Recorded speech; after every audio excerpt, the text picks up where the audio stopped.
best current generation of simulators only convince 50% of the human brain that they are real. Here at Simcraft, that just isn't realistic enough. Developed to offer the most realistic karting sim experience in the world, all testing has shown that the physics engine used in Simcraft's Grid 1 model convinces 90% of the human brain that you are actually on track. Now that is the real deal. Here at MPG Motorsports, our main goal is to provide the best pathway into professional motorsports for our entire team, drivers and mechanics alike.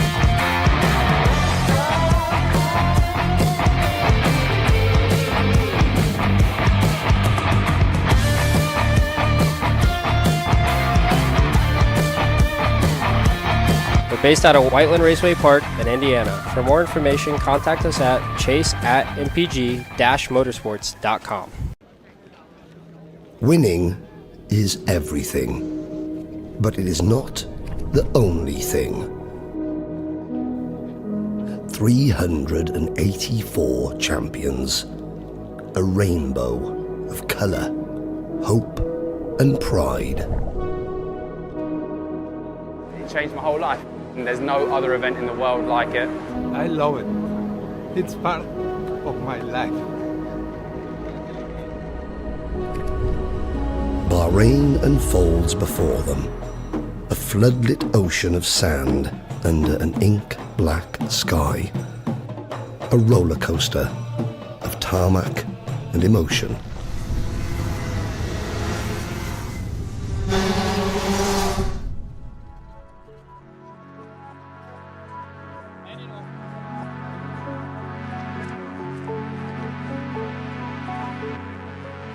Months after month they have toiled, in every country, at every track, in all conditions, to grasp hold of their prize, their ticket, their golden opportunity.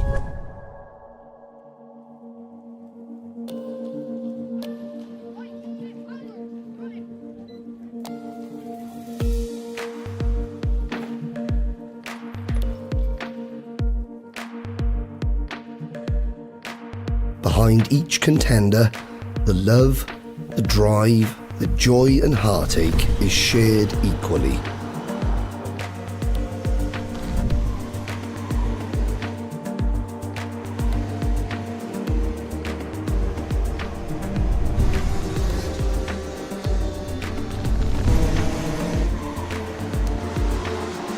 The time and sacrifice is all of ours.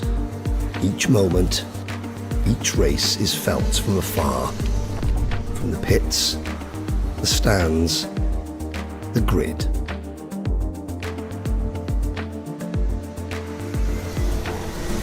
It put hairs on your arms, you know. It's such an emotional experience for everyone. Win, lose or draw, there's such a passion for it. The moment arrives. Summon every sinew and go for broke. If you don't take your opportunity, a rival will.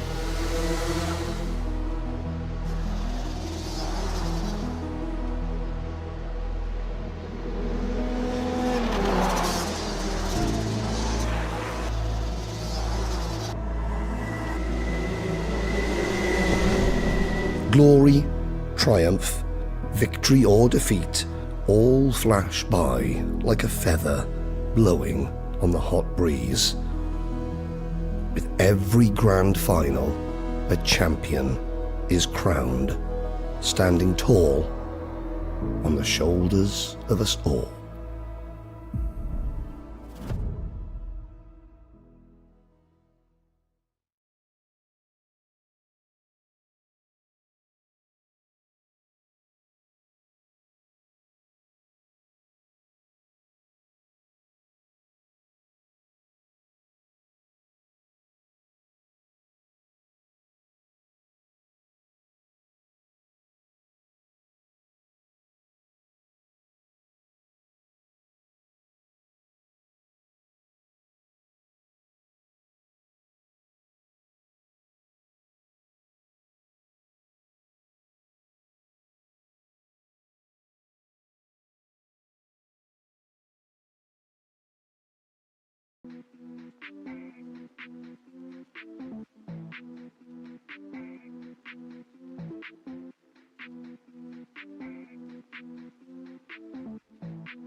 Welcome back here to round number 2 of the U.S. Trophy Rotax West Series here at the Phoenix Kart Racing Association PKRA. We're the clockwise reverse layout here for today's action. 2 rounds of heat set to go this afternoon before our main events in the 4 classes. First up, it's Junior Max. Yesterday's winner, Antoine Lemieux, starts on the second row of the grid, and that's because Kyle Drysdale and Xander Malatesta will make up the front row. And Alex, I mean, we're set to go for a 12-lap heat here. We've seen some exciting racing in this category. What sticks out to you as these guys get set to go? I mean, just is more of the same, right? And how incredibly, tight this field is what we expected it to be. I mean, if you look at that qualifying session, right, with how quick, Eggleston was, how quick Lemieux was, Drysdale obviously on the pole position, just proving how quick he was yesterday, even after getting spun around. So Malatesta was quick. Lemieux, yesterday's race winner, 3rd. Eggleston 4th. Gage Korn, yesterday's runner-up 5th. Killen Harris 6th. Ty Fisher was quick in qualifying 7th. Just to give you an idea of how quick or how tight this field is, the top 10, 4/10. To be even more specific, the top 7 within 2/10 of a second. And with the draft being even more prominent, I'd say, around this clockwise layout, we're in for a treat here. I mean, with arguably the fastest driver on the grid in terms of just going off of yesterday's pace, Lemieux starting 3rd. That in itself is gonna be good for good entertainment to watch. Eggleston was quick as well, right? So yeah, it looks as though maybe they're moving Gage Korn starting position around. So still a few things to be done before we get started on the grid here, Emery. Yeah, interesting. I'm not sure what's going on there with Gage Korn. I believe that was him that we saw from 5th on the grid. So don't know if you had some kind of DQ after qualifying or if there was some procedural thing that went wrong.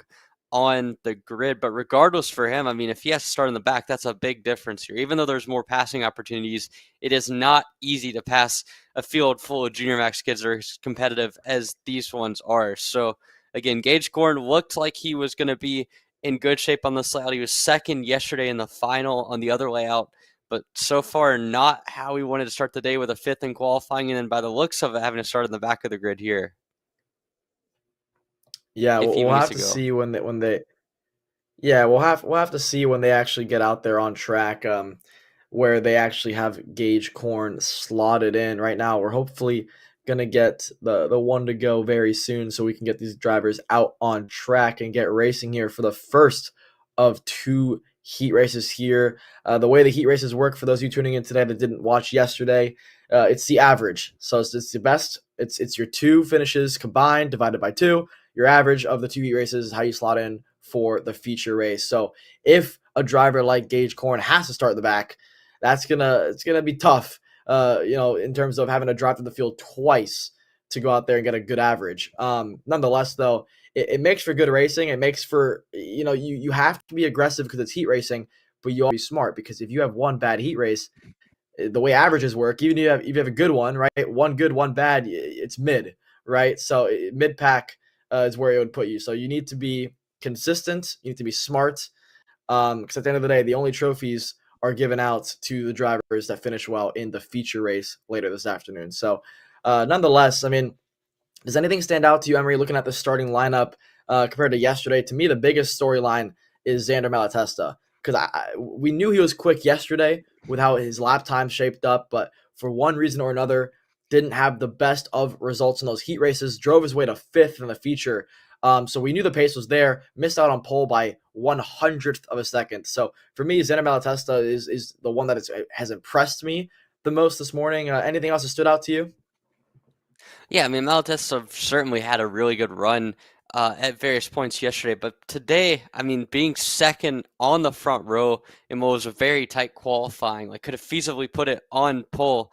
That was impressive for him. But on the other end of things, I want to look at Maximilian Spilger, because yesterday in the first heat, he worked his way up to second, had a good battle with Nick Eggleston for a while, but today he has not found the pace, and really since that first heat yesterday, he struggled to be within 2 or 3 tenths. And so I think in 8th position, he was kind of the last of the guys that were within range of pole position. He was only a couple tenths off in qualifying, but he's going to have a lot of work to do if he wants to make it up through the field. And again, he's starting alongside Ty Fisher, another guy who has been up towards the front at various points, but hasn't quite put it all together this one. So I look for those two to try to get some positions over early on in this race. Again, I mean, both of them supposedly moving up with the Gage Corns issue, but I mean, this is going to be interesting to watch, because I think neither of them are satisfied with the pace that they've had over the last few sessions.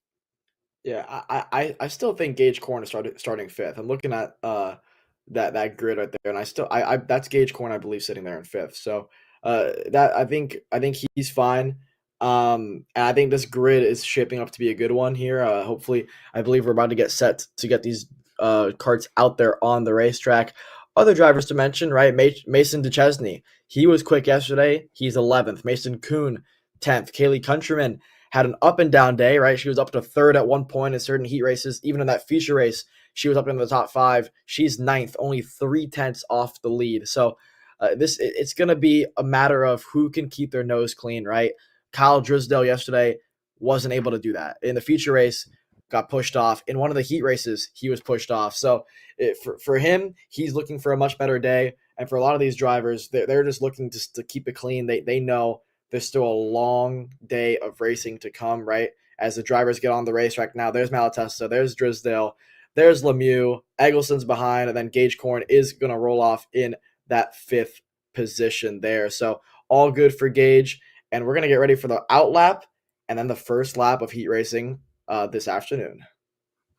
Yeah, apologies to Gage Corner, any of the MPG Motorsports fans out there. We were unaware of exactly what was going on. We saw him frantically run around the grid, and we also heard some possible noise there. But at the end of the day, starts P5, all is well in the MPG household. We'll see what he can do here from 5th on the grid in this heat race. Again, 12 laps of distance for both of the 2 heats. It's a non-progressive format, so you will start heat 2 exactly where you started heat number 1. the combined finishing of the two heats will set the grid for the final. It's the 18-lap final from there. So, starting out with Junior Max, yesterday we saw Antoine Lemieux dominating the actual racing portion of the day, winning one of the two heats and then dominating in the final. Nick Eccleston was on pole yesterday, but today is a new day. Kyle Drysdale had a lot of pace yesterday. Now he'll get his shot from the front end of the field. Alongside him again, Cedric Maltesta, probably the surprise on a good way in qualifying to put himself on the outside of the front row. And I mean, then you have the second row, the two guys that were kind of the figureheads of yesterday in Antoine Lemieux as well as Nick Eggleston. Both of them should be fun to watch here as we get set to set them up for racing, Alex. Yeah, as they round the final corner now, you have the officials telling them to slow down, getting their last bit of tire warming in before they're not allowed to do so anymore when they get to those tram lines there. Kyle Drysdale slowing this field up tremendously because he knows it's a long straightaway down to that bowl corner. This is where we're going to learn a lot of things about how good that outside lane is with this bowl corner. You can kind of sweep the outside if you want to here. Green flag in the air. Drysdale gets a good start. Malatesta times it pretty well here through the bowl corner. Oh, what a start from Drysdale. Going to hold on to it. Lemieux to second. Malatesta gets pushed to the wayside there. He's going to fall back to fifth. So there's our answer to the outside lane. The inside row swept up the racetrack there, and Gage Korn from fifth to third. That entire inside row moved up at least one, if not two spots. Malatesta to fifth, and that lunge there from, I believe, Ty Fisher, who's going to move himself up into third position. Gage Korn gets pushed to the wayside as well. So Malatesta back up to fourth, Korn to fifth. Nick Eggleston started fourth. He's down in sixth position, so this field got bunched up tremendously. Late lunge there. Eggleston through to fifth. Korn now to seventh, as I believe there's Kaylee Countryman, in sixth. A lot has happened on this opening lap here, Emery. Yeah, I mean, Korn getting absolutely chucked to the wayside here. He's down to seventh. He had a really good initial start, but he's lost 4 spots in a few corners. Now gets one of them back as he gets by Kaylee Countryman. But how about it for Ty Fisher? I mean, he started this race in seventh. A brilliant start for the entire inside line. Picks off Gage Korn, and now he's as high as he's been since the first heat yesterday. So we'll see if he has the outright pace to be able to keep up with Antoine Lemieux and Kyle Drysdale up in front of him. But still, this could not have been a more perfect start for Ty Fisher aboard the Race Lab TV cart. And he's got his inner Malatesta right behind him trying to work his way back up. He's already picked up the one spot with Gage Korn. Now only about a car length or two behind Fisher as they head down the back straightaway. Yeah, Antoine Lemieux all over the rear bumper of Kyle Drysdale here. So this is not going to be a walkaway, nor did we expect it to be in Junior Max here. But 2.5 laps down, 3 laps down now, 12 is the distance here they're going to have to go. So 9 remaining here for these Junior Max drivers. It looks as though Drysdale, what I've noticed, has the upper hand on the first half of the lap. And when it comes to the higher speed sections is where Lemieux has that advantage here. So through the little hill at tic-tac-toe sort of section that I like to call it, now through this sweeping right-hander down the back straightaway, look at the run Lemieux has. Ty Fisher has pulled an advantage over Malatesta a little bit. Then it's Eggleston in fifth, who's made up a few spots after a bad start as well. So field starting to spread out a little bit. Lemieux still the closest. Oh, wow. Late lunge there from Kyle Drysdale. I did not expect that one to happen. Malatesta's through on Fisher as well. Antoine Lemieux caught Kyle Drysdale lacking in the penultimate corner there, and Lemieux out of nowhere, he's back to P1, yesterday's race winner. Malatesta decides anything you could do, I can do as well. He's through the third. Ty Fisher now has to hold off Eggleston for fourth there, and that's going to stack them and pack them there as they head through the midsection of the racetrack. One of the best aesthetics in all of karting, in my opinion, is the 2x2 passing. And you see there, Nick Eggleston going to give Ty Fisher a little bit of a wheel check there, and Fisher falls down the order. Eggleston back up into the top 4, and he lost a spot in the process. I believe that was to Gage Korn, who, again, ebbs and flows of a race, has fell down to 7th, now back up to 4th. We'll see what he can work with from there.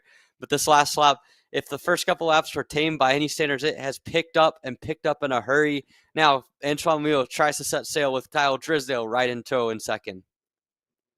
Yeah, let's see if Drysdale can answer the call, because Antoine Lemieux has pulled a slight advantage over Drysdale, but not anymore. Drysdale has closed that gap in that first half of the lap. So this is still anybody's race here with about 7.5 laps to go. Eggleston now trying to get back around Gage Korn, who had like we saw, the very poor start, just because that was the nature of getting pushed to the wayside there. As there goes Drysdale to the inside of the bowl corner. He's through on Lemieux. Let's see if Lemieux does the same exact move that he did 2 laps ago. No, Drysdale learned and actually went slightly defensive there in that corner this time around. Drysdale's back to the front. If I'm these two drivers, though, you got to be careful with battling too hard, because if you're Xander Malatesta now in third, you've pulled away from the likes of Gage, Corn, Eggleston, and Countryman. And if these two leaders battle any harder, you're going to have a 3-car battle for this first heat race victory. And remember, like we mentioned earlier, it's all about consistency, because it's still your 2 averages from first to second heats is how you line up for the feature race. So you cannot afford a poor heat race. Yeah, and at this point, honestly, the risk of losing a good spot, as we've seen out of the inside, Lemieux going to send it into the bowl. He gets the job done there. But the risk of losing a lot of spots from crashing in one of these heat races in a field where, yes, there's not that many karts, but it is very tight and compact at the front, to me, that outweighs the possible reward of being ultra aggressive. I mean, it's racing, it's kart racing. You're still going to see ultra aggressive driving because that's how the sport is. But if I'm Kyle Drysdale, you've had a pole position. You know you start at the front again the next time. I'm not going to necessarily call it off in terms of not going for a pass, but I am going to be very mindful of the fact that one bad move, one crash can set you in a position where you're going to be unable to make up anything going down the stretch the rest of the day. So Drysdale, I mean, yesterday he kind of got himself into some scuffles. Today, trying to take a more composed approach, as we see now. Lemieux's going to go defensive into those last couple corners. That's going to give Drysdale a better line here out of the final corner. Those two continue to be nose to tail. Drysdale just going to stay in line here coming through turn number 1, Alex. The more Lemieux defends, the quicker Xander Malatesta is going to have a chance at this one. Last time around, Drysdale was quicker than Malatesta, but Malatesta was a 10th and a half faster than Lemieux. And look at that. Gage Corn is caught up to the bumper now of Malatesta and is seemingly starting to work together with the TB car driver there as well. So all of a sudden, that gap is definitely shrunk from what it was a few laps ago. Now Malatesta is getting close enough now, and with Drysdale making a move to the inside, he's through all this battling. He's going to bring the likes of Malatesta, Corn, Countryman, and Eggleston back in the mix here with 2.5 laps remaining here. Nix, Eggleston, Corn, Malatesta are within striking distance now of these two leaders, which I will say is impressive to say the least, that they're able to battle this much and still be as quick, if not quicker, than the likes of the drivers behind them. But I still, like you mentioned, Emery, I think the reward doesn't outweigh, the potential con of racing too hard. But Kyle Drysdale proving us wrong right now. He made that move on Lemieux and is actually pulling away from Antoine as it stands in the moment. And now they've created a bit of a buffer between themselves and Malatesta this last time around here. But still, as Malatesta goes defensive there, so that's probably the battle for third is going to remain the same here. I think these two leaders might get away with battling it out here, as we should be getting the 2 to go signal this time around here for Kyle Drysdale. Yeah, I mean, Kyle Drysdale continuing to set fast laps there. His first lap back in the front of things, he does a 46 flat, so that shows a lot of pace aboard the number 220 machine. Antoine Lemieux down to 46.1 right behind him, but the big battle on the track right now is Xander Malatesta really under fire from Gage Corn. He has not been able to pull any sort of gap, and he's brought really a whole entire behind him down to Ty Fisher in 7th. So, I mean, all of these guys continuing to pack up for third. The first and second battle, you see Drysdale going defensive into that bowl corner. That will allow Lemieux to give a little bit of a better run there. As now you see, a little bit of a mistake there from Malatesta. He goes defensive, overshoots it, and now Gage Corn is up to third, his highest spot of the day. How about Nick Eggleston slotting into 4th there? And now Xander Malatesta falls all the way down to 5th and is under fire from Kaylee Countryman and Ty Fisher. So in one lap, the entire complexion of that second group has been thrown on its head. And at the same time, we now have a 5-kart battle for that third spot with only 2 laps of racing left, Alex. Yeah, 2 to go there, and Malatesta just proved to us how tight this field is. You cannot afford a single mistake. He went wide of the apex by maybe 2 feet, and it cost him 2 spots there as Drysdale goes defensive on Lemieux here. Let's see if we see a move to the inside. No, because Drysdale's going to cover that off. Eggleston now, I believe, has got himself into 3rd spot. He got around Gage Corn. So Nick Eggleston now up to P3. What a run for him. Gage Korn's going to fall back to 4th spot there. Malatesta's holding on to 5th. Last lap, white flag in the air. Lemieux went for a move there on the inside. That was risky. Again, back to what we talked about. That was side pod to side pod. If that was just off and it was tire to tire, they both could have been spun around here at the end of this heat race, but they lived to fight another corner there. Eggleston holding off Gage Korn, who is holding off Malatesta. So we still have an incredible battle here for the final spot on the podium for the heat race, should I say here. Looking back over his shoulder is Eggleston, who's going defensive there. Let's see if Korn can make anything happen here through the penultimate corner now. It looks as though Drysdale is going to be able to hold on to the lead ahead of Lemieux. There he is. Kyle Drysdale wins Heat 1 ahead of Lemieux, ahead of Eggleston, Gage Korn, Malatesta, Ty Fisher, who had that rocket start, finishes 6th. Kaylee Countryman 7th. Maximilian Spilger finishes where he started in 8th. Killian Harris 9th. Mason Duchesne rounds out your top 10 in a stellar Junior Max first heat of the day. How about that for Kyle Drysdale? Again, yesterday had the pace, maybe not quite the luck, but this time able to put himself in P1 in heat number 1. He's still got one more heat to come after the lunch break and the final for this category, but still impressive nonetheless for Drysdale, for Lemieux, and for Nick Eggleston to round out your top 3. But really, I mean, that showed the racing on this layout. It feels like it's going to be a lot harder to pull away there, Alex. I mean, seeing how much the draft played into effect, how many easy pass opportunities were there into the bowl. I mean, it really looked like Lemieux and Drysdale at any point could have passed each other coming through the bowl. And so, I mean, for me, I look at that race, I'm like, okay, this kind of changes a little bit of the racecraft decisions that you're going to make over the course of the rest of the day. Yeah, for sure. And that was our first, sniff at a heat race. We saw on warm-up and qualifying passes being made, but none of them, with anger, should I say. And now in the heat races where positions really do matter, we're starting to really see even more passing opportunities that we haven't even thought about throughout the morning sessions. And this track with the clockwise layout, there's a lot more switchback opportunities, and we're seeing that there. It happened to Malatesta, missed the apex by 2 feet, cost you 2 spots. So I think this layout definitely opens up the realm of possibilities in terms of making a move happen. I think that bowl corner now is much more of a factor than it was yesterday, because yesterday it was the bowl corner would follow right after a very slow hairpin, so it was a flat out corner. But now a long straightaway into a bowl corner that you're braking for, you're seeing different lines being used. You can actually get away with defending into the bowl corner because of the nature of the corner. If it's banked, gravity's in your favor. You don't have to aim for the perfect racing line around that corner, right? We saw Drysdale and Lemieux go defensive for half of that race and get away with it. So we're having to see drivers figure out new spots to pass. We saw Lemieux make a move on the corner directly following the bowl corner because you can catch drivers off guard. Drysdale fell for it once, didn't let it happen again. Nonetheless, what a run for Junior Max Heat 1 there for Kyle Drysdale. Now, Micromax heads onto the field.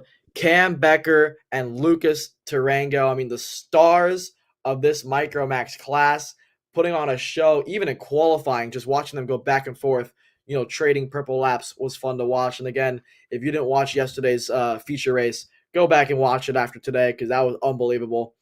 Nonetheless, Connor Leipka is rolling off in P3. Tyson Underwood as well. Paxton Romero, Sebastian Johnson, Keaton Weigers, Yutaka Sonoda, Harley Haltala, and Braxton Mayers rounds out your top 10 in the Micromax category. Becker and Tarango have a bit of an advantage over the rest of the field. I'd say Leipka was the next closest, about a tenth and a half off, but he definitely found pace from warm-up to qualifying for him. So I suspect it to be a decently close field here, but nonetheless, Cam Becker was ultra impressive, and to do that lap alone is what impressed me the most.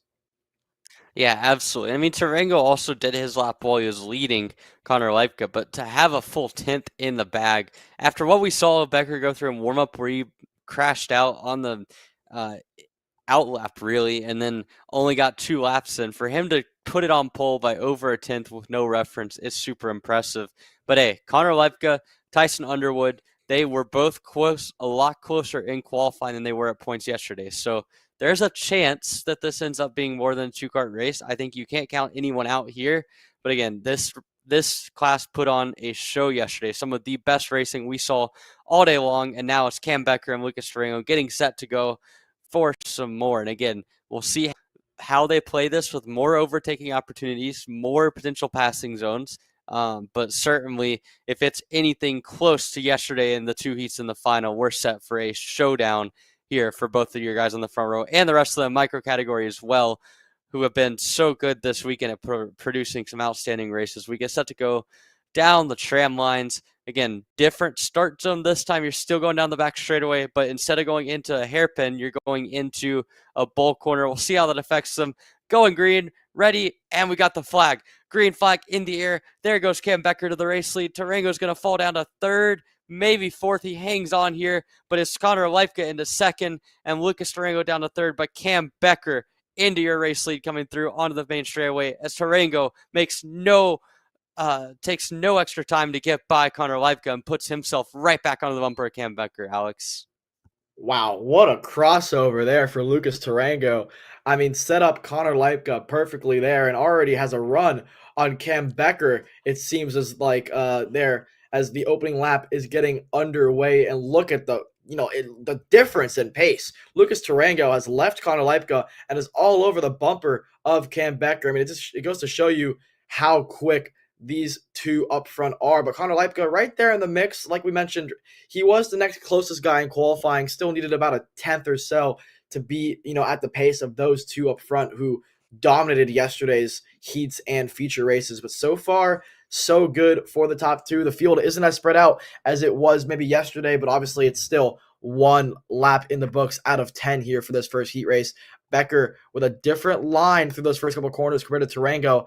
It looks as though he's going defensive, but I don't think it is. It's just his different approach to the racetrack compared to what we see from Tarango here. Now, through the mid section of the racetrack, this is where Tarango has been very, very quick. Now, through the little tic-tac-toe section, now towards the back straightaway, Leipka's still right there within the drafting distance, and this is what he needs to do to maintain, a chance at a victory later this afternoon, to stay within drafting distance of the top two. If you could do that, you don't need to overuse your tires as much. You can learn a few things, and overall, it keeps you right in play. There goes Tarango to the inside. You could see that move getting set up from a mile away there. Over under potentially from Becker, not going to happen. Lucas Tarango now to the point.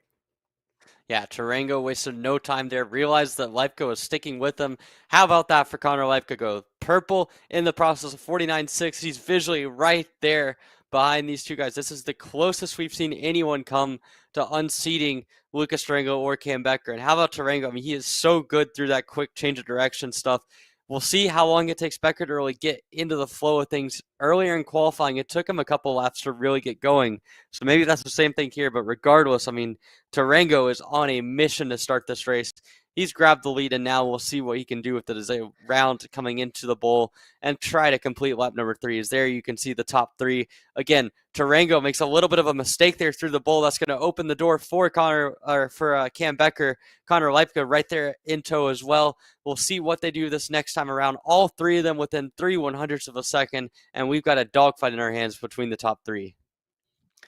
Yeah, I want to give another shout out to Connor Leipka because for one purple lap last time by 49.6, that lap would have matched the lap that would have put him on pole position this morning. I mean, Becker did a 49.613, Leipka did a 49.622 with laps on his tires. So to give you an idea of how quick Leipka is in the early stages of this race, I mean, he was almost, that lap was almost enough for pole position if he would have done it earlier in the day. Nonetheless, 3-car breakaway out front.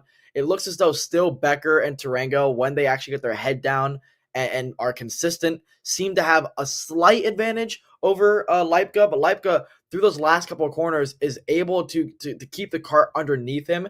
That seems to be his strongest suit. His strongest point is that bowl corner, and it's enough to stay in the draft of the top 2. So 3-cart breakaway out front. Still 5 laps remaining. Here's the battle for 4th position. Paxton Romero leads that one as whoa.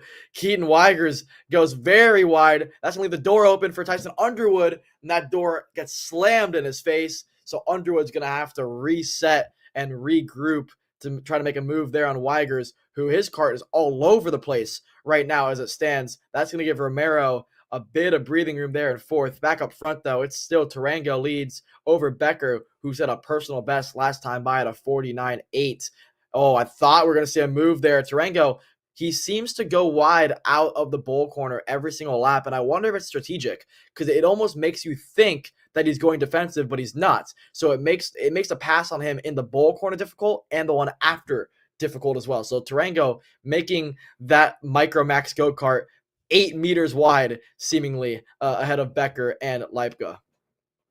Yeah, I mean, Tarango, they're kind of using up as much space as he possibly can on exit and then kind of swooping back, like you mentioned. I don't know how effective that is from a lap time and positioning standpoint, but it does, like you mentioned, kind of fade away and keep them from making that move. But having said that, Becker's got a good run down the back straightaway. He stays in line to push Tarango away a little bit. So these two opting to work together. And here you go again. Outside, you see Becker hug the bowl corner a little bit tighter on exit. That allows him to get a better run out of the corner, but it also keeps him from being able to make a pass there. So Cam Becker really finding his rhythm a little bit right in line behind Lucas Tarango. Leipka, though, to his credit, is sticking right with your top two. And so this has turned into a 3-car pack at the halfway mark. So far, Leipka's been right there with him. At some point, though, it's one thing to stick with a group. It's a whole nother thing to pass him. And I think Leipka, that's kind of the next step for him. Can he get up there and mix it up with your top two? Because they seem to want to mix up with each other. Becker makes a quick look to the inside, realizes it's not going to be there, thinks better of it, and now they go down the back straightaway and push yet again, Alex. Yeah, Becker got a great exit out of that corner, thought about a move, and there's Tarango with that wide exit. It really makes Becker's life difficult through these penultimate couple of corners here, but Tarango still leads 3 laps remaining here, and Tarango goes purple 49.5. The top 3 doing consistent 49.5s now. This is unbelievable driving from the top 3 who are resetting best laps of the day in the Micromax category. So even on old tires, they're making it work. And yeah, impressive stuff from these top 3, who their advantage over 4th place Paxton Romero is almost 4 seconds now here as they round this hairpin right now to the back straightaway. Cam Becker doesn't get the same exit he got last lap, so Tarango with the largest lead he's seen all day of about 1 car length, so he's not going to have to go as defensive through the bowl corner here. Let's see if he does his normal sweeping wide line. He does. Again, makes it to where you cannot throw a cart down the inside of that corner. So it looks as though if Tarango leads the race to the bowl corner, it's very difficult to get around him there, and Becker trying to do everything he can to get around him. Connor Leipka still in 3rd position there. I mean, impressive for Connor, considering yesterday it was a 2-car breakaway out front. Leipka's made it a 3-car breakaway out front now, but Connor Leipka, like you said, one thing is catching, another thing is passing, and Leipka proving that to be true here as he's able to get up to the bumper of Becker, but can't do anything with it. Yeah, I'm telling you, if I was in Cam Becker's place, and maybe this is something that the MPG coaches might want to have a talk with him about, when you get down to this bowl right here, when Tarango goes wide, you follow him there, and then as soon as he swoops back, you make them move similar to what we see Leipka do there. If Leipka's going to be the one to get in a second. So finally splitting the front 2 up, he's got 1 lap to work with it.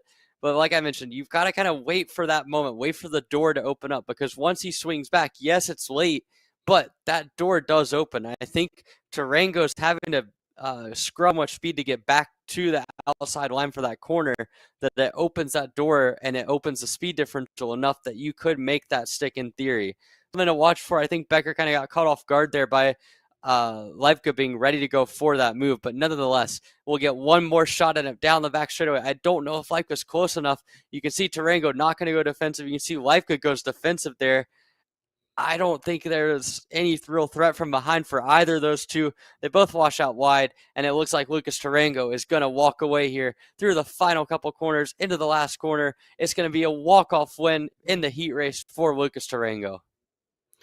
What a run for Lucas Tarango there. Connor Leipka doing exactly what you said to do. Follow Tarango, let the door open up, and he caught Becker off guard in the process. So Leipka walks away with a P2 finish.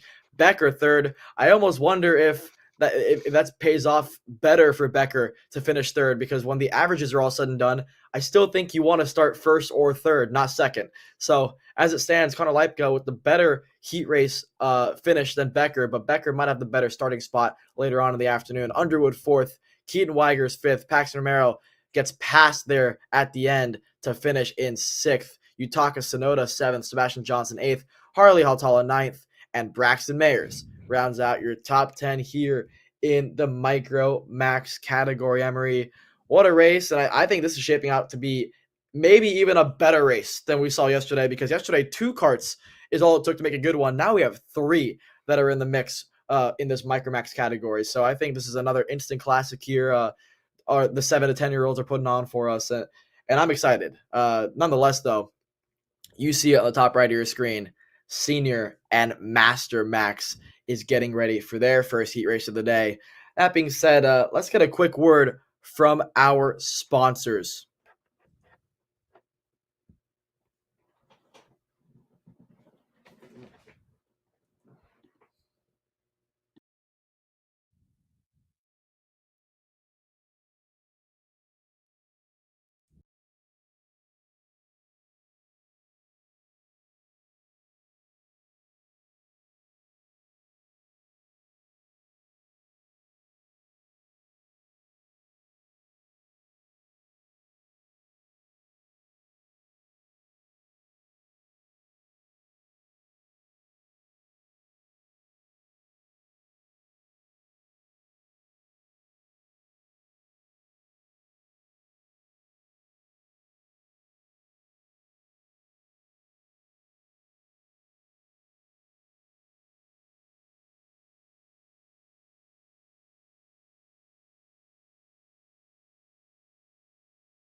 Welcome back here to round number 2 of the Rotax West Trophy coverage, sponsored by shopakr.com. We have the Senior Max and Masters Max category, the premier headline division for this weekend, out, set to go. Again, thank you for everyone who has tuned in for today's afternoon action. We've got Heat 1 coming up now, Heat 2 after the lunch break, and the final to come. So for Senior Max, this is one of the more intriguing heats that we've seen all weekend long. Christian Miles, again, a rough day yesterday, not how he would have wanted.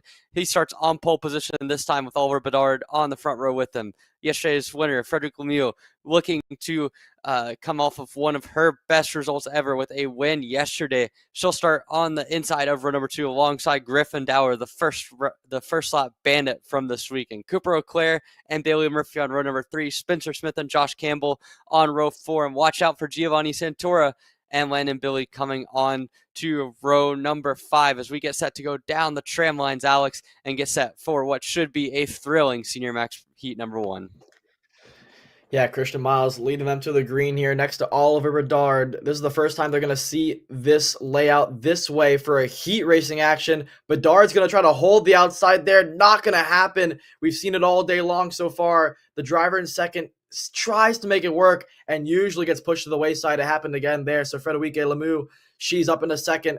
O'Clair to third. Bedard's going to hold on to fourth. And then it's a cavalry behind him of Spencer Smith, Griffin Dowler, the opening lap, guru, and then Giovanni Santora, Bailey Murphy, Macy Williams had a good start up to 9th there, and then Josh Campbell rounds out your top 10 on the opening lap here in Senior Max.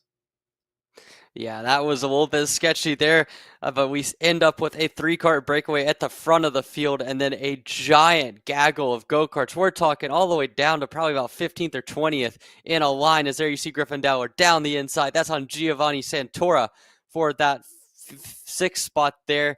again, making up spots after being stuck on the outside. The outside line through all 3 heats have not had good starts in the slightest, but Christian Miles has had a good start. He's pulled about a 2 kart length gap back to Frederic Lemieux and Cooper Auclair right behind him. And then it's Oliver Bedard leading that giant pack of go-karts down through the turn 5, 6S, as you can see there through the sweeping corner. Just so much speed there through there. And you can see Dower having to kind of hold on to that 6th place spot. There's one car off. That looks to be Bailey Murphy off the track in the 313 machine. That is not how they wanted their race to go. As you can see, Murphy looking back with a great save, the cart out of the barrier, but all the way through the dirt. Not ideal for Bailey Murphy as we round up lap number 2, and Christian Miles puts another one in the books, a couple hundredths quicker than Frederic Lemieux there.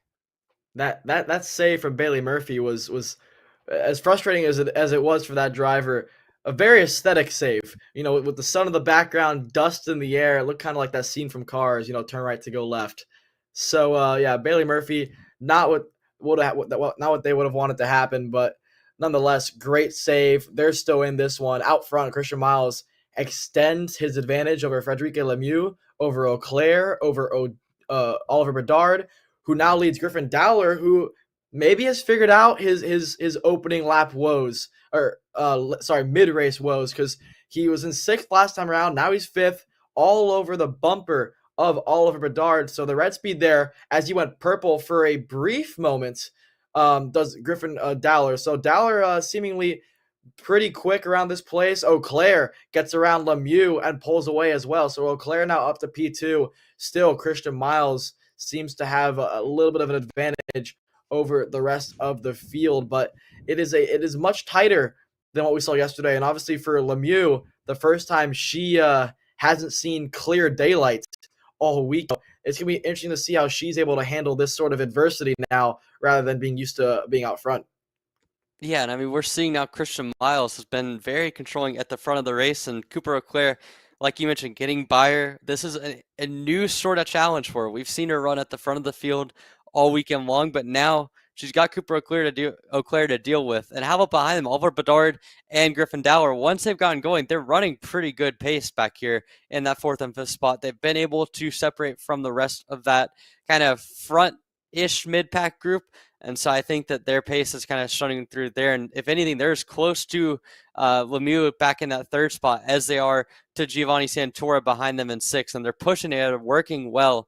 So those two, Bedard and Dow, are continuing to work their way forward into the P3 position. So right now, a good race so far for Bedard and Dow. We'll see if they can do anything more than that. As Miles comes across to complete lap number 5, about 5 karts right there together within about a second and a half, kind of spread out. But hey, Bedard and Dower are arriving on the scene. They're arriving pretty quickly here, Alex. Yeah, this is smart stuff from 2 veterans in the senior category there, Oliver Bedard and Griffin Dowler, doing everything that they need to do to get back up to the front of the pack. They know that 2 is faster than 1 around this place, and they're doing a great job at it. They were actually quicker than the 3 ahead of them last time by, and there's Josh Campbell getting around Spencer Smith. So this is a new life out of the 326 machine of Josh Campbell, who's now up into P6 and all over the bumper of Giovanni Santora. Look at a top 6 finish out of Josh there, who didn't have a good day yesterday. Lemieux, her personal best, 45.7. Christian Miles, just like what we saw yesterday, where he was very quick on the opening couple of laps. Lap times might already start to be fading for him. He's the first guy in the top 6 to already be in the 46s, whereas Cooper Auclair and Lemieux are 45.7s. So here comes Cooper Auclair. He's closed that gap to less than 3 kart lengths now. This one's not over, Emery.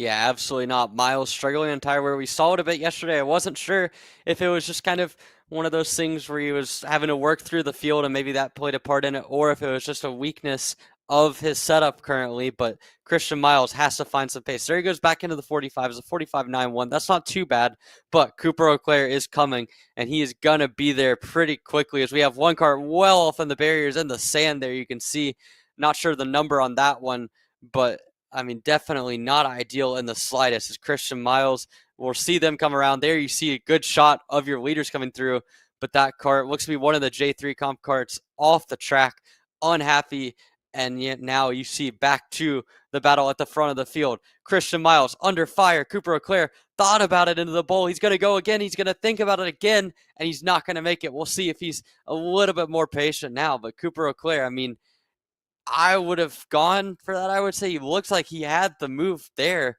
He kind of hesitated, and then he tried again. At that point, it was too late. He didn't have the run. So a little bit puzzling after Cooper was so aggressive yesterday, but he slots back into second, and all the while, Frederic Lemieux right back into the fray. As it looks like the track is maybe a little bit dirty in that section, as they're running significantly slower times last lap than they were the previous few laps. Yeah, it'll be interesting to see as Miles goes defensive into that corner. The longer that Cooper Auclair waits to make a move around Miles, you're going to bring Lemieux into play. You're going to bring Bedard into play. Griffin Dowler as well. Josh Campbell up into P6. So Josh Campbell proving the pace that we would have expected to see out of him yesterday, proving it today. Maybe this layout suits him and his setup a little bit better than it did yesterday. So good run there for Josh. Further down the order, Macy Williams, after her podium yesterday, sits in ninth as it stands in the moments. Last time around, the lap times are still starting to be in the 45.9s. So Miles has refound pace at a 45.999. Auclair 45.978. So they're the only two drivers in the 45.9s besides Griffin Dowler. Look at Auclair though, all over the rear bumper of Christian Miles. 2.5 laps remaining. This is just like what we saw 2 laps ago. This time, though, Auclair decides, I want to go for the move. Inside. Whoa! Christian Miles slams the door shut on Cooper Auclair. That was hairy. And if you're Christian Miles and Auclair, you cannot afford to have a bad heat race. Otherwise, it's going to put you towards the tail end of the field because that's how the averages work out for the final later today. So Christian Miles taking a risk on Cooper Auclair there, and maybe that was part of the reason why Cooper Auclair didn't go for the move a couple laps ago, is because he could sense that was going to happen. Christian Miles leaving it all out on the line for a heat victory. Yeah, I was going to say, if that's a Rotax grand final ticket on the line there, I don't think Cooper Auclair backs out of that one. It probably ends a lot worse for Christian Miles. But now they're back to working together, pushing together. All is well here as we get down into the last lap and a quarter here. You can see Lemieux's back on the scene after them battling those last couple corners on the previous lap. And now on to the final lap. Christian Miles has been very controlling in this race. He has not let up his control at any point, even when the pace faltered just a little bit. And now he's only got a few more corners to navigate. You can see that TB kart, the TV kart continues to show the way. The J3 competition comp kart right there in tow. REM OTK for Lemieux right there behind them. But as they come out of the little chute there, you can see Christian Miles has just about a kart length. I don't think it's enough for Cooper Auclair to get by, but Miles is going to have to defend a little bit here. Down to the bottom they go. Into the bowl, you can see Auclair tried a little bit of a move, got stuck on the bumper for just going to send it down the inside. They make contact. Cooper Auclair with a little bit of a side check there, but it's going to give him the heat race victory. He was in second for 11 laps, but on the 12th and the final corner, Cooper Auclair bangs wheels, gets it through, and wins heat number 1 in Senior Max. But oh boy, Alex, we're going to have some drama later on today if this race is anything to go off of. Fireworks erupting early here in Phoenix. I mean, Christian Miles, let's see if we can get a view of him at the scale line. He's visibly upset. To me, I know I saw his hand in the air. He was upset about that move from Auclair. I think it's all fair. I mean, Auclair had his nose chopped the lap prior. So what goes around comes around. Still great racing. And to me, I mean, that was side pod to side pod contact at the end of the day. So Cooper Auclair showing, what he came here for, right? It may just be a heat race victory, but Auclair's not going to stand for getting swiped there. So Auclair's going to return the favor. I think it's 1-1 now for Miles and Auclair. They can regroup, reset, and have another great race later this afternoon. But that was incredible stuff here in Senior Max. Auclair wins ahead of Frederic Lemieux, who sneaks ahead of Miles Bedard as well. Then Miles in 4th, who holds off Griffin Dowler across the stripe. Josh Campbell in 6th. Giovanni Santora 7th. Macy Williams moves herself up into 8th. Landon Bailey 9th, and Josh Feiner rounds out your top 10. Emery, what do you take away from that whole Miles versus Eau Claire final 4 laps? Yeah, I mean, I I think first off, the chop by Miles on the second to last lap, or the third to last lap, excuse me, was maybe a little bit on the edge, but it was certainly clean racing. The last lap pass by Cooper Leclerc, I mean, look, if you're going to race in that tight quarters, if you're going to put yourself in a foam booth at some point, you can't be too upset when you get the favor returned to you and you're in a really tight situation. So Miles there, the chop kind of established the aggressive racing. The little bit of a side check there by Cooper Leclerc to get the job done. I think it's all fair and well. If it's going to be an aggressive race, you have to get your elbows out. And I think Cooper Leclerc did that. I mean, we had a really good angle of that. We had, some incredible shot that allowed us to see just how close that pass was. I mean, it really was right on the edge for Leclerc. I thought for a second they were both going to wash up and lose 3 or 4 spots. It ends up just being Christian Miles. But I mean, hey, that's racing sometimes. Still a top 5 finish for both of them. And Cooper Leclerc walks away with the victory. I mean, good racing really from all of the top 5. I think have reason to be optimistic. Lemieux was able to come away with a good result. We saw Cooper Leclerc obviously with the win. Bedard and Miles, Christian Miles, even though he didn't win the race, had to be thrilled with his pace and ability to control the race. Griffin Dower found out a way to solve his woes when it came to being consistent on pace. And hey, Josh Campbell in 6th, kind of been in witness protection program this weekend, has not been seen that much. But, we saw a little more of him that race. He's into the 6th position, and he can work with that heading forward. So a thrilling Senior Max pre-final, or Senior Max heat number 1. But ultimately, the Miles versus Eau Claire battle is going to be one to watch through the rest of the day, Alex. Yeah, for sure. Definitely. That was race of the day. I'd say race of the weekend, you can argue, and it's just a heat race there for the Senior Max guys. So incredible stuff there. And you mentioned the angle that we got in that pass. Beautiful stuff from our camera guys as well to make that happen. So overall, really, really good racing. Kind of what we expected yesterday from Senior Max, but it's happening today. And when it's all said and done, Lemieux didn't win that one, but even though she swept the day yesterday, a P2 is still great for her. So she's still right there in the mix to potentially still get a feature race victory later in the day and get a sweep of the weekend. Nonetheless, though, that was Senior Max. Next up is the final rounds of Heat 1. It's Mini Max racing, Emery. And this one, it should be another great race. Jackson Porter has been, the dominant driver in this class, but behind him with Sanguinetti and Quinto and Gage Grant and others, we're still in for a good race. Yeah, I think so. We're going to have a good battle for second, if nothing else. Hopefully the challenging pack can make it up to Jackson Porter. Personally, from an outside perspective, just from what I've seen, it's going to be a lot to overcome if they're going to find 3 to 4 tenths of a second on a whim like that. But Jackson Porter, that's just how strong he's been all weekend. He looks like he's racing a different class from these guys. But 2nd through 5th, we've seen good battling from them. I think this is going to be a really exciting race here in Mini Max. I think Mateo Quinto has a really good shot in this one. We saw yesterday maybe did not quite have as much success as he would have wanted to. We also saw Harrison Jeffrey kind of turn up the wick a little bit on this alternate layout. Gage Grant found some speed in qualifying. But the big story for me outside of Jackson Porter was Christian Sanguinetti in qualifying. He put at P2, looked like he was maybe a half step ahead of that other second group. And hey, there's a lot that it would take to catch Jackson Porter. But if nothing else, I think he's put himself in a solid spot to get a podium over the course of the rest of the day, Alex. Yeah, for sure. We're going to see if we can get these drivers out on the racetrack momentarily there. But, you mentioned as well, right, with Jackson Porter, the Hy-Vee red machine, he put, 3 to 4 tenths in the field throughout that qualifying session today. And yesterday's feature race, he was incredible as well. But that battle for second on back is what we're looking at. And with Sanguinetti, with how quick he was in qualifying, he's probably the driver to watch in this Mini Max class besides Jackson Porter. But I think we're in for a good one here. While they wait to get the drivers out on track, we're gonna take a quick break, and come back for our final Heat 1 of the morning.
We are back here for Mini Max, the final heat race of the pre-lunch break sessions, the last of the heat number ones. We'll be back for heat 2 later on, but for now, this should be an exciting session. Jackson Porter, again, starting on pole position in his number 122 high V machine. Jackson Porter, again, yesterday's winner, looked purely dominant through most of the day.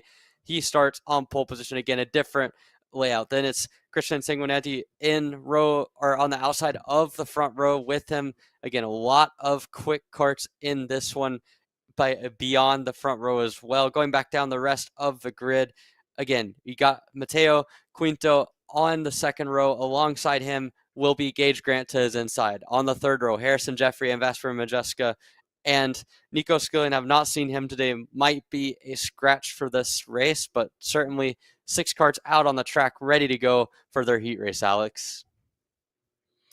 Yeah, for sure. I mean, again, we're in for a good one here. Jackson Porter is going to lead them to the green with Sanguinetti on his outside. Then it's Grant and Quinto as well. So Jeffrey's in this one. There's a lot of drivers who are in play. I mean, the main storyline is, can anybody have anything to say for the 122 machine of Jackson Porter? We're going to find out momentarily here as they're going to get in the tram lines, get ready to take the green flag. They're going a little quick here. They might still get the green. The green flag was not waved, so they're going to have to go around once more here. They were going a little bit too quick. They were going a little bit too quick for these officials, and we have to go around one more time here. So, yeah, maybe some nerves there for Jackson Porter. Maybe just they thought they were going slow enough. Nonetheless, that's going to take away one of the laps here for this heat race, and they're going to have to regroup and reset. It's still going to be Jackson Porter, obviously. You need 2 bad starts before you switch positions to the second row. So Porter and Sanguinetti are still going to be on your front row ahead of Quinto and Gage Grant.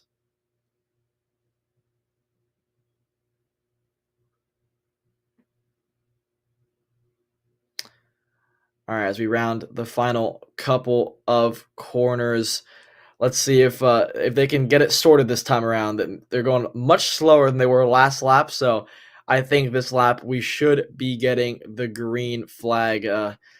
Rounded the penultimate corner now to get ready to take the green. Yeah, much slower than last time, so good on Jackson Porter there to realize his mistake and to go a lot slower than last time, to the point where they are crawling, probably rolling down this hill, not even on the throttle is what it seems like. Here we go.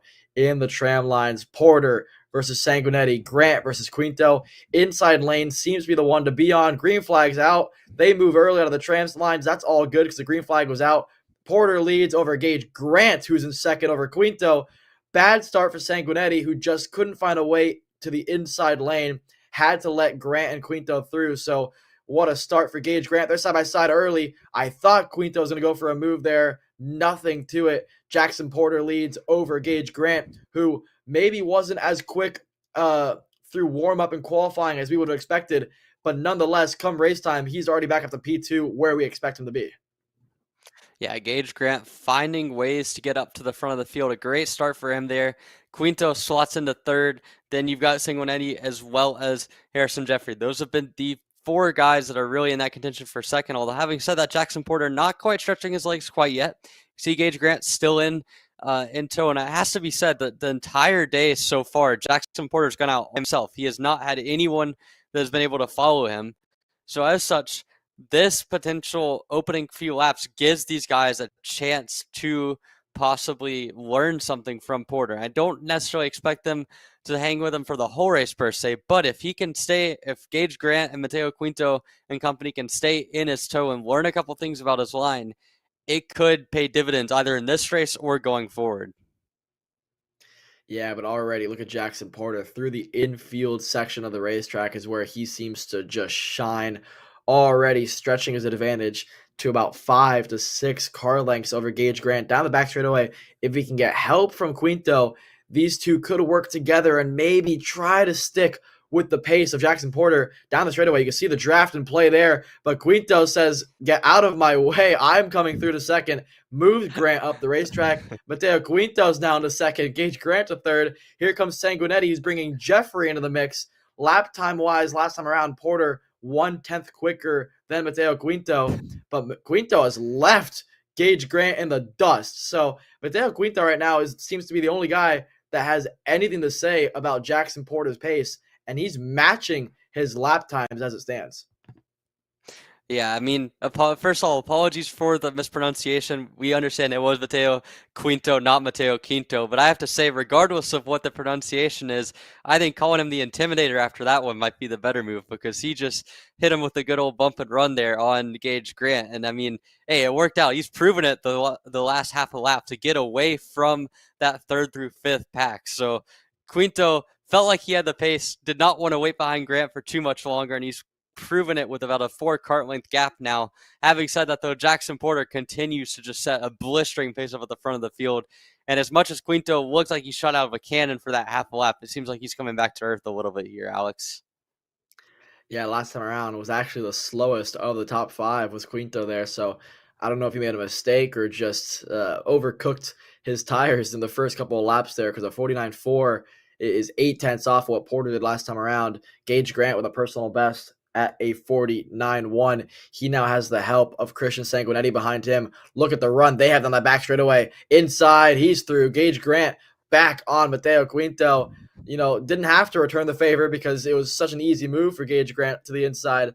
Grant to P2, Quinto third.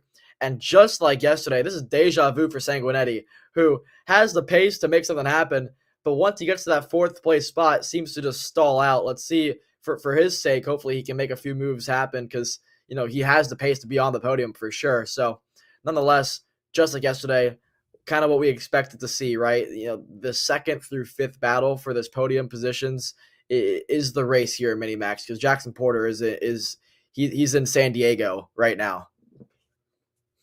Yeah, I mean, San Diego is a good way to put it. Jackson Porter in a race of his own at this point. Mateo Quinto and Gage Grant working together again. You can see again, I honestly don't know if it was intentional that Quinto pushed him out of the way there. I think he just simply got a little bit overeager pushing Grant into the braking zone. But nonetheless, as soon as Gage Grant passed him and as soon as Quinto kind of put his head back down, they're matching the times of Jackson Porter. Granted, they're pushing together, so that probably has a lot to do with it. But for Quinto and Grant to be able to match them when they're pushing is an encouraging sign. And I must say as well, I mean, I saw Mateo Quinto on that last lap through when he got passed by Grant, adjusted the flap on his radiator. And that's kind of a unique thing with Rotax, is they have those little flaps on the edge of the radiator that you can kind of move up and down. And that can fluctuate the temperature upwards of 20 to 30 degrees. So for Quinto, maybe it's a case of his engine was running lean and he had to put up the flap to make it cool down. But in the meantime, though,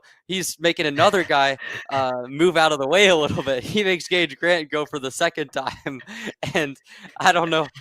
I mean, at this point, I defended him the first time. I was like, oh, maybe that was just him kind of being overeager in the braking zone. I don't know if that's overeagerness or just him deciding that he wants to pull off a bit of a bulldozer move there.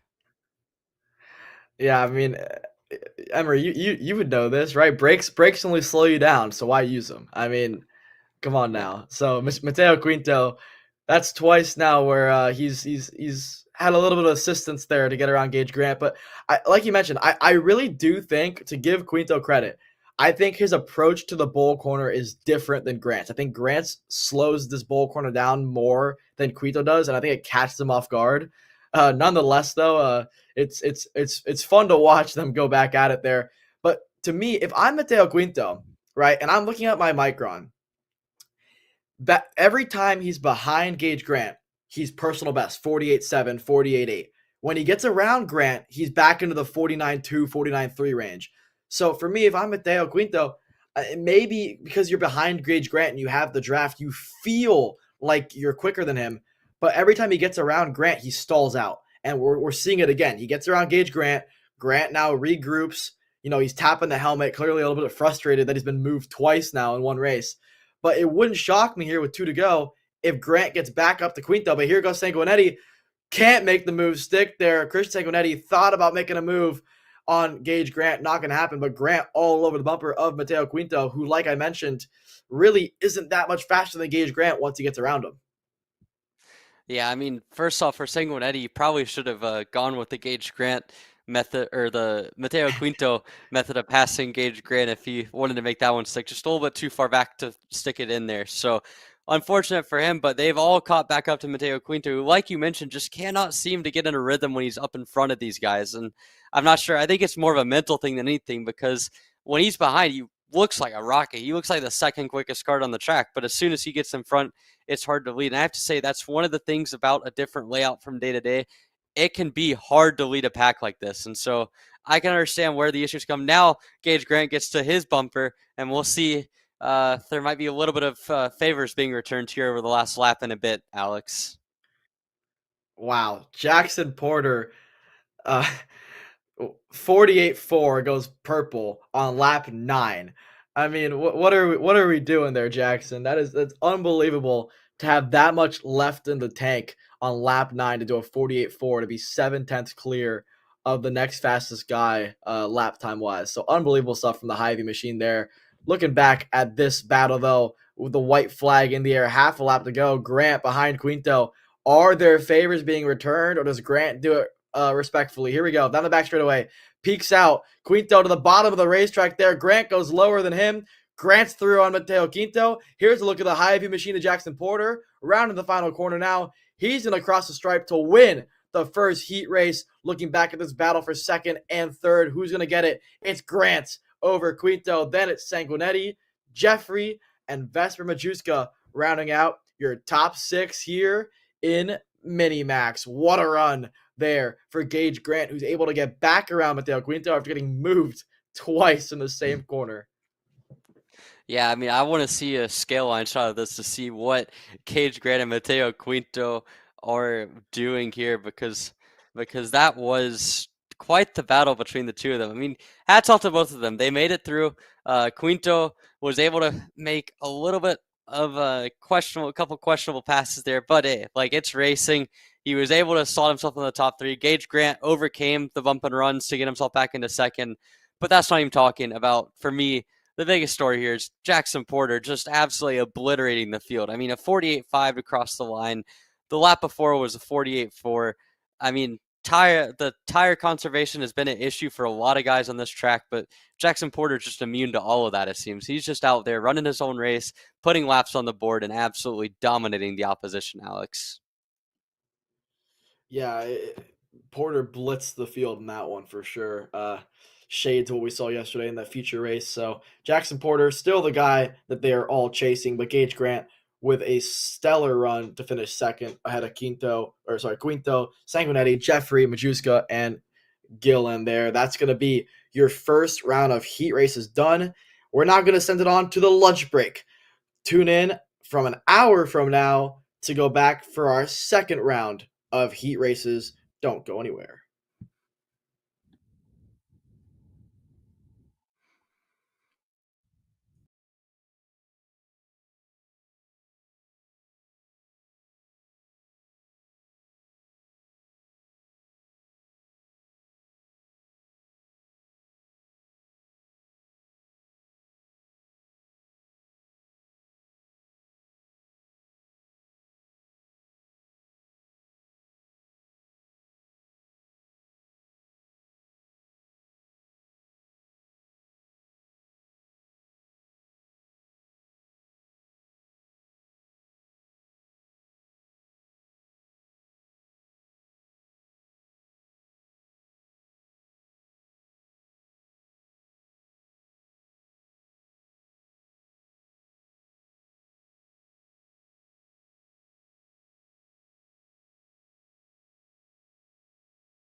Welcome back to the U.S. Trophy West rounds number 2 at the Phoenix Kart Racing Association. It's time for heat number 2 of Junior Max. 12 laps the distance of this one, and we already saw an outstanding heat number 1 that saw Kyle Drysdale able to win against yesterday's round 1 winner in Angela Mill. If you haven't been joining us all day today so far, it's a reverse layout from yesterday, so they went the clockwise direction today, and we have seen some exciting racing as a result of this. Again, round number 2 of the U.S. Trophy at PKRA. We're getting set to go. There you can see the train in the background, a lot of the scenic views of Glendale, Arizona. I'm Memory Light. I'm here with Alexander Searle. Alex, I mean, we have seen a lot of good racing so far today. We're getting set for a second heat race and one of the more exciting categories so far this weekend. What are you looking for heading into this one? Yeah, aggression levels are going to be high because, for some of the guys who have had a good first heat race, they don't need to be as aggressive. For the ones that didn't have a good first heat race, I expect them to be a little bit more aggressive than some of the guys around them because they want to have a good starting spot for the final. Again, for those of you just tuning in who don't know the order of which it works over here at the Rotax West, right? 2 heats, the average of those 2 finishes is how you start for the final. So for some drivers like Kyle Drysdale has a great finish.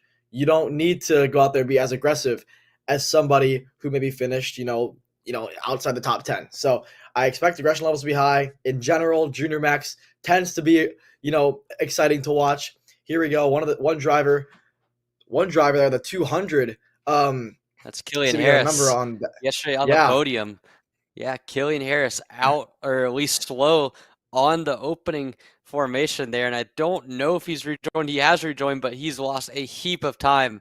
And that's kind of the main story here. But how about Kyle Drysdale going to lead them across the green flag to start lap number 1 ahead of Antoine Lemieux? Is Andrew Melistesta lost 1 spot? That's better than the heat number 1 for him, but still losing that spot to Lemieux on the opening lap, and he's got some work to do now. But it's Drysdale ahead of Lemieux, Melistesta, and Gage Korn and Ty Fisher to start lap number 1 as they swing through the back hairpin, Alex. Yeah, the king of great starts is Ty Fisher. In the first race, went from 7th to 3rd in the first lap, 7th to 5th now, make it 4th as he goes to the inside of Gage Korn. He's through. And how about Lemieux? He's through as well on the inside of Kyle Drysdale. So Drysdale from 1st to 2nd. Lemieux back to where he feels most comfortable out front, ahead of Drysdale, ahead of Malatesta, ahead of Fisher. Now goes purple to 46.4, ahead of Gage Korn. It's a 5-car breakaway out front. The next train is Nix Eggleston. How about Ty Fisher? Throws it up the inside of Xander Malatesta. He's through to P3. What a run for Ty Fisher on the opening lap and a half here. Gage Korn to 4th. Malatesta's fallen back, losing a bit of ground now to Gage Korn. Has to regroup and reset. Eggleston's catching up to them. He's bringing Kaylee Countryman with him as well. 7 breakaway out front here, but it's still Lemieux leading Drysdale. Gage Korn's got a decent run down the back straightaway. Anything going to happen into the bowl corner? Nothing to it yet. Drysdale on the bumper of Lemieux as they head into the penultimate corner. Yeah, look at that, though. Antoine Lemieux, Kyle Drysdale, the same story as the first heat. We saw them two going back and forth.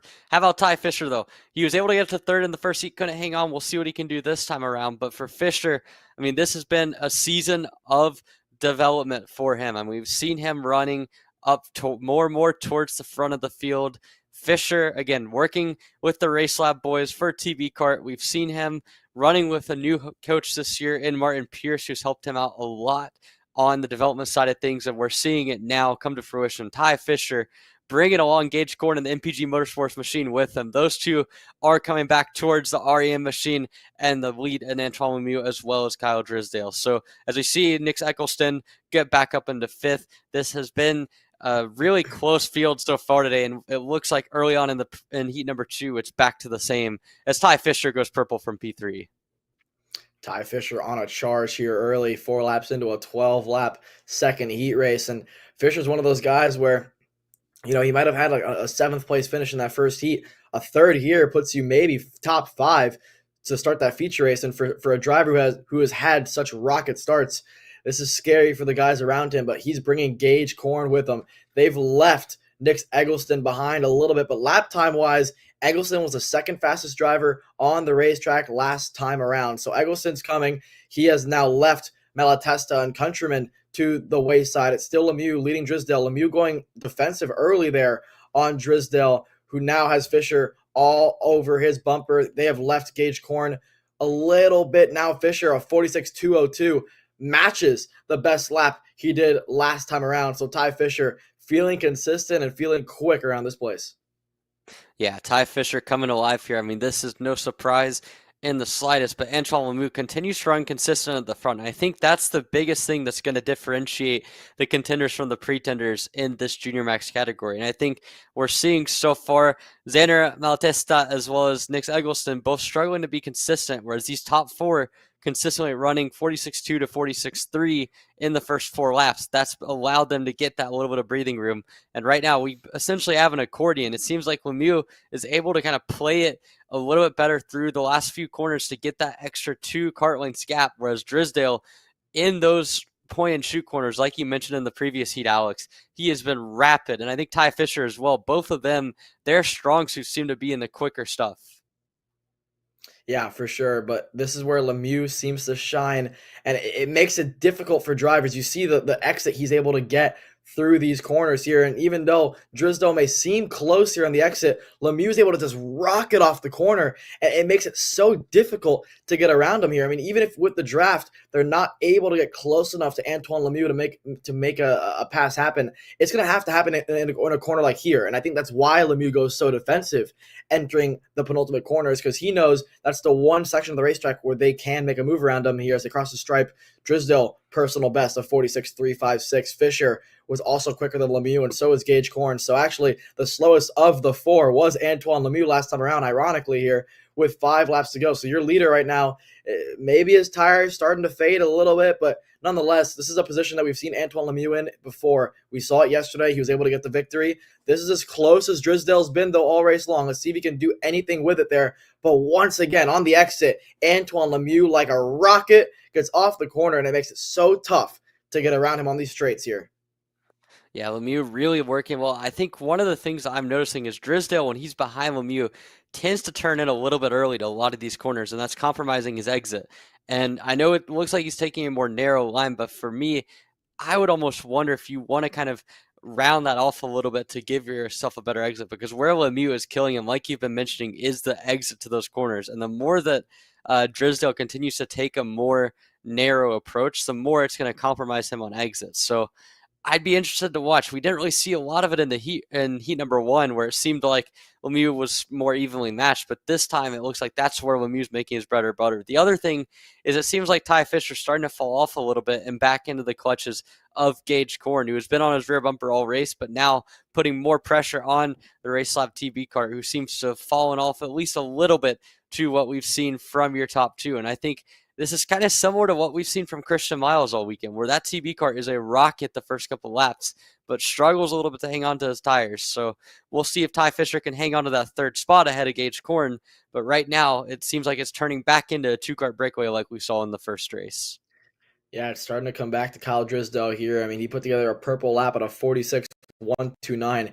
He's incredibly strong in the last sector of the racetrack here, rounding the final few corners here. Now towards the back straightaway, this is where Lemieux is strong. But if we watch them down this back straightaway through the bowl corner, watch how much quicker and more simple it looks for Kyle Drysdale through this bowl corner. So we see him move there to the inside. Malatesta getting back around Nick Eggleston. They're going to go side by side, bumper to bumper there between Malatesta and Eggleston, as Xander gets the better of him. So he's back into the top 5 after a not so good start for both these drivers. This is a battle for 5th and 6th. Back up front, Antoine Lemieux with a personal best 46.143 answers the call of Kyle Drysdale's purple lap the lap prior. So it's still Lemieux over Drysdale. But Drysdale, we saw a little glimpse of it there, seemed to be as close as he has been all race long with 2.5 laps remaining down the back straightaway. Yeah, he is close there. As we're still watching the battle here for 5th and 6th between Malatesta and Eggleston. As it stands right now, Xander Malatesta seems to have the edge over Nick Eggleston. But shifting our focus back to the lead, yeah, Lemieux had to go defensive there. Lemieux had to go defensive over Kyle Drysdale. Ultra defensive now. This is going to bring Ty Fisher right back in the mix here, Emery, with 2 to go. Yeah, this is going to get exciting here. Going for these sticks in the air 2 laps to go here for Kyle Drysdale. Antoine Lemieux trying to hang on. It looks like he's going way more defensive this time than what we've seen in previous laps from. He knows the magnitude of this last lap. This could be for a pole position in the main event. So if you're Lemieux, you're going to defend as hard as possible. Drysdale going to go way out wide to swing, try to get the crossover on exit through the chute. Looks like he's got it set up now, and Lemieux probably going to have to give way here. Move Kyle Drysdale for the first time in this main event up to the race lead. Now Ty Fisher going to go to the inside of Lemieux. He gets it done into second. Ty Fisher back into the top 2, and now we'll see what he can do on Kyle Drysdale as we get set to go for the final wrap of racing here, Alex. Ty Fisher up to P2, white flag in the air. He's got a chance at a victory here. And I mean, this is going to really shake up the order for the feature race coming up because Fisher had a decent finish in the first one. A really good one is on the cards here with the final lap underway. Kyle Drysdale may not have to go defensive here, has enough of a buffer so far to Fisher here through the tic-tac-toe sections. Now, towards the final part of the racetrack, Drysdale goes defensive. I wonder if Fisher's going to get a good run on the back straightaway here. Doesn't look to be so great here. Down the hill, down the back straightaway. Drysdale, bottom of the racetrack. Can Fisher go around the outside of the bowl corner here? He's going to try to. He's going to get pushed wide. Maybe one more opportunity for Ty Fisher. They all go low. Corner on the outside. Drysdale and Fisher side by side through the final corner. Here comes Lemieux going to bully his way through, and he's going to steal it from Ty Fisher. Kyle Drysdale wins. Antoine Lemieux beats Ty Fisher by 0.03 of a second to the line. Gage Corn in 4th. Eggleston gets back around Malatesta to finish in 5th. Kaylee Countryman, Mason Duchesne, Jack Speth, and Oliver Walcott rounds out your top 10. What a barn burner of a heat number 2 for the Junior Max drivers. Yeah, and great race there. We saw Ty Fisher have one shot at it. He tried to stick behind Kyle Drysdale and set him on the outside for the final corner, and you almost wonder if it would have been better off just trying to follow Drysdale through there. That's really tough to pass, but nonetheless, a great run for really all your top 4, breaking away and making it an exciting battle. So Drysdale sweeps the heats here in Junior Max. Lemieux will start alongside him on the front row. Ty Fisher probably going to start either 4th or 5th. Gage Corn with a 4th place run, and Nick Eggleston, kind of a bit of an anonymous heat for him and Xander Malatesta, but we've seen them both have good pace today. So, I mean, that was an exciting race, and I think as we get set for the 18-lap final later on today, it should be quite the race here in Junior Max, Alex. Yeah, I'm excited to see how the order shakes out there because we had a few drivers up and down the order switching positions from what happened in the first heat.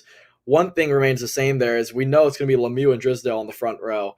Everything else is going to be up in the air to see where they all start, but it's going to be an incredible race. Speaking of great racing, Micromax, these young 7 to 10-year-olds have put on a show for us all weekend long. I don't expect it to change here. You know, we had Lucas Tarango, Cam Becker once again put on a show, but to me, the driver who has stolen it for us is Connor Leipka, who has joined the party compared to what we saw yesterday in the Micromax category. He was at times the quickest driver on track. The key to his race is going to be, can he, make the moves count, when they matter. We saw him do it in the first heat race where he was able to steal one there and finish second. So all in all, I think this is going to be a good race. I think, again, these young drivers, and it's a testament to how incredible these guys are to be so young and so strategic, right? Because these drivers know that the average is how you start the feature race. And so if you're a driver that doesn't want to start on the outside, do you make that pass for 2nd or 4th or 6th rather than make that pass, for 3rd and 5th like we saw there with Leipka at the end of that first heat? So I think it's all to play for here. It still looks as though Tarango might have the upper hand on the racecraft side of things, but that top 3 is separated by, a blanket. Yeah, I mean, with Connor Leipka joining the fray, it really adds some extra strategy into this one. I mean, we saw in that first heat, it was an exciting one. Leipka kind of bought his time there for a while until the last lap or so, but then able to get himself to the inside of Becker. But again, like you mentioned, there is some strategy to it. Do you want to be that 2nd place guard on the outside? I mean, we know that both Becker and Tarango have had the pace to pull away all weekend long. if you're Leipka, I mean, at this point, do you trust yourself enough with those top three or with those other guys in the top three to try to mix it up, or are you going to just be patient, take the third for now until you get to the last lap or so, and then see what happens? There's a lot of questions to be uncovered here, but regardless, I think we're about to see another great heat race again. Cam Becker and Lucas Tarango on row number 1, Connor Leipka and Tyson Underwood on the second row, Paxton Romero, Sebastian Johnson on the third row. Keen Wiegers have been a little bit under the radar today after a great day yesterday. He starts in 7th alongside Yutaka Sonoda, who has had a rough go of it on this layout, starting with warm-up where he barely got any time on the track. He starts 8th. And rounding out your field is Harley Attila and Braxton Mayers as well. So fun, exciting racing so far all weekend long in Micromax. We'll see what this second heat has in store. Again, 10 laps of distance in this one, so a couple laps shorter than your junior and senior guys, but this should still be plenty of time for a lot of battling to unfold, Alex. Yeah, as the warm-up lap is done and dusted, Tarango there stopping the field to 0 miles an hour. They are crawling around this racetrack now. I mean, they're definitely following the rules in terms of, slowing the field down. So this is good on these kids to not, be so eager to get going to the green here. So yeah, it's Tarango versus Becker. That's the main storyline. Connor Leipka in the mix as well. And then not to say that Underwood, Romero, and Johnson, have nothing to say about it, right? Because we saw in that first heat, the top 3 pulled away by 3.5, 4 seconds. The second group, once they got settled, were not matching the leaders' lap times, but they were maybe a 10th off. So if anything can happen in racing, and if this were to go awry, I still think there is a chance for an upset here in the Micromax category. We'll have to wait and see, obviously, as they round the final couple of corners here to get ready to take the green down this long back straightaway, especially for these Micromax drivers. So here we go. They're going to see one of the officials there with the flag to let them know the spread out there, ensure that they get in the tram lines properly. Becker on the inside, Tarango on the outside. That's Leipka in the green com cart there. Outside is his teammate Tyson Underwood. For most of the day so far, we've seen the inside row be the row you want to be on.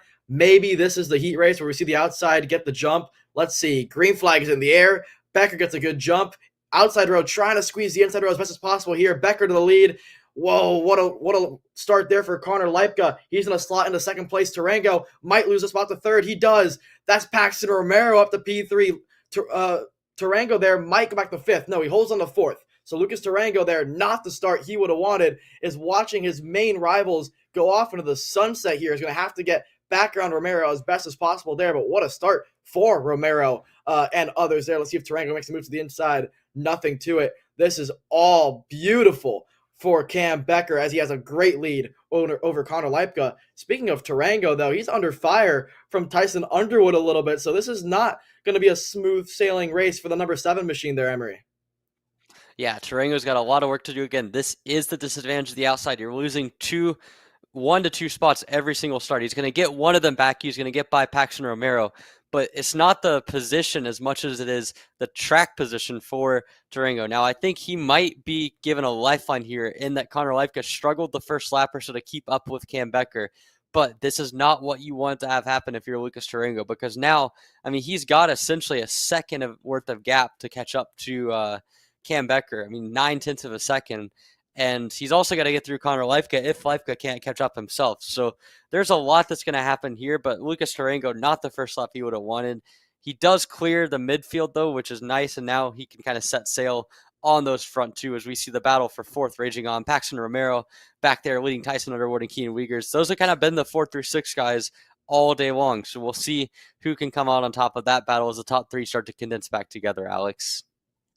Yeah, you mentioned that they're starting to close up to Cam Becker's. Whoa, late lunge. Tyson Underwood to the inside of Romero. Romero with a crossover move there, but unfortunately on the wrong side of the racetrack to make that work. Tyson Underwood, what a move for him. He's through, goes purple, what a 49.4.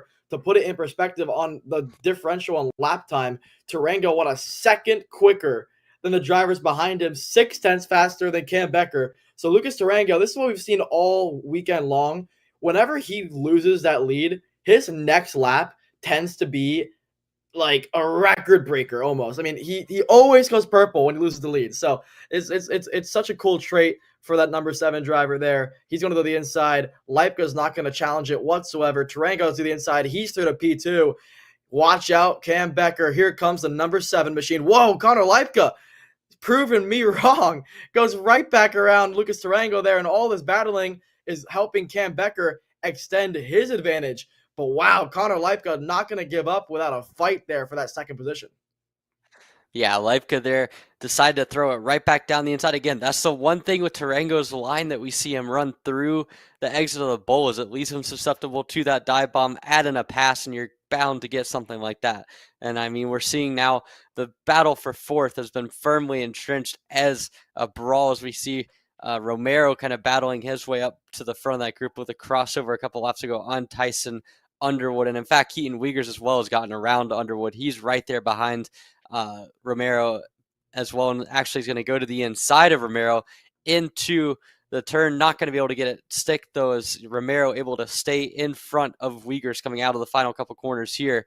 So again, this battle for fourth is the second battle on the racetrack, and it is a doozy as we see them continue to fight out at the front. I can tell you that it's back condensed together. Lucas Tarango was able to make his way into second on that back bull corner. So he's now right there with Cam Becker. He's brought Connor Leipka with him as well. So these three guys working together, passing together, they're all pulling away at a rate of knots no matter what they're doing. But right now, Lucas Tarango, the guy on the move as he sets sail and tries to get up to Cam Becker here. We'll see what he can do coming into the bowl, down the back straightaway. Not quite close enough yet. He's pushing. He's going to send it. Leipka's going with him. New P1, new P2. It's Lucas Tarango and Connor Leipka back to the front. They're going to battle it out there for first, second, and third. And it's Lucas Tarango back to the point. I tell you, Connor Leipka tried to sneak in on Lucas Tarango there. Leipka seems to be the driver to have figured out what we were talking about in that first heat, where with Tarango's line, with how wide he goes on the exit of that bowl corner, if you just wait long enough for him to pop back out, it's a free move up the inside. And Leipka tried to do that exact move. It didn't work out for him. But these two have gotten around Cam Becker and left him a little bit in the dust there. I mean, obviously Becker is quick enough to go out there and re-find the ground lost. But here comes Connor Leipka with a great run on the back straightaway. We might have a change for the lead here with a comp cart ahead in the Micromax class. Let's see. Down the back straightaway. No, Connor Leipka, mature stuff there to push Lucas Tarango away from Cam Becker. I wonder if these two are going to try to work together and get away from the MPG Motorsports driver of Cam Becker. So far, it's Tarango still leading, 3.5 laps remaining. Connor Leipka, purple, 49.448, 3/10 quicker than Cam Becker last time around. Becker, though, looks to be closer than he was last time by. Tarango, this is the section of the racetrack where he has been quick all weekend long. You can see the advantage that he gains over Leipka, but through this double left-hander there, you see Leipka start to close the ground here, and then through this quick S section, now to this hairpin through the back straightaway, this is where Leipka's strong. It seems as though a gear difference, because off the exit of that corner, he shoots out like a cannon, and Connor Leipka's got a decent chance here down the back straightaway. Nothing to it once again. Looks over his shoulder quickly. I thought Leipka was going to maybe go for a move here, maybe in this hairpin. No. Leipka's going to hold on again, and Cam Becker is just rubbing his hands together, waiting for these two to inevitably battle. Yeah, and again, you can see there, Becker makes up so much time on the exit of that pole. That is where Tarango's line is costing him a good amount of time there. And if I was Lucas Tarango, as good as this race has been, as fast as you've been all weekend, I think that is the Achilles heel of him. Not only does it leave him susceptible to the pass, but when he's out front like that, it's costing him 1/10.5 or 2/10. And the rest of the track, they absolutely just yard Cam Becker. In fact, Becker had to have made a mistake there on the first half of that lap because he has lost a solid half a second right there alone. So not sure what happened to him, but as soon as Leipka wants to, basically, I think he can make that pass out of the bowl. We'll see. Again, content to push now. He's playing a really smart race. But, I mean, right there, I think that area of the track is where you see Tarango lose a little bit of ground relative to Becker. Leipka getting kind of boxed in by him doing that, but it certainly is something to watch for. But Tarango, I mean, the pace they're running is consistent. Becker made a mistake that last up a 50.6, lost a full second. So, again, this track does not take lightly to mistakes, and you saw Cam Becker get the worst of it there. Yeah, very unforgiving racetrack around this PKRA facility. Beautiful racetrack that is, though. I love racetracks like this where it's you, the track, and sand around you. No margin for error here. Now with 2 laps remaining, Tarango to the bottom of the racetrack. Leipka's going to follow him through, not even going to attempt at a crossover move. This is the part of the racetrack where Leipka tends to like to go for a pass. Tarango remembers that and goes defensive. They have a bit of a buffer to Cam Becker, but they can't afford to defend this hard. Now, white flag in the air. Tarango versus Leipka. Even with those defensive maneuvers, where they were still quicker than Cam Becker last time around. So this is definitely a mano-a-mano fight here to the finish. Half a lap remaining. This is the part of the racetrack where Connor Leipka has had Tarango's number all race long here through the S's, now towards the back section of the racetrack. If Leipka can set it up beautifully here like he normally does, seems as though he's got a decent exit. So did Tarango, though. But here comes Connor Leipka down the hill with the draft in hand. Tarango's going to have to go defensive. Here comes Leipka, top of the racetrack here through the bowl corner. Does he go around the outside or go for the crossover? What's it gonna be? Tarango goes bottom. Leipka around the outside, crossover incoming. They're side by side through the final corner. Tarango's on the inside, though. He's gonna take it as they cross the line to win the second heat and sweep the heats in Micro Max. Lucas Tarango ahead of Leipka, ahead of Cam Becker, ahead of Keaton Wiegers, who gets around Paxton Romero, ahead of Tyson Underwood, Sebastian Johnson, Yutaka Sonoda in 8th, Harley Haltala, and Braxton Mayers is going to round out your top 10 finishers in the Micromax category. Lucas Tarango, congratulations, because you're going to be on pole position for this afternoon's feature race. Lucas Tarango puts himself on pole, but if this heat race was anything to go off of, it is not done yet. 14 more laps of the day coming for the Micromax category later on in their final. But first, we're going to go Senior Max and Master Max Racing. And before that happens, we're going to get a word from our partners.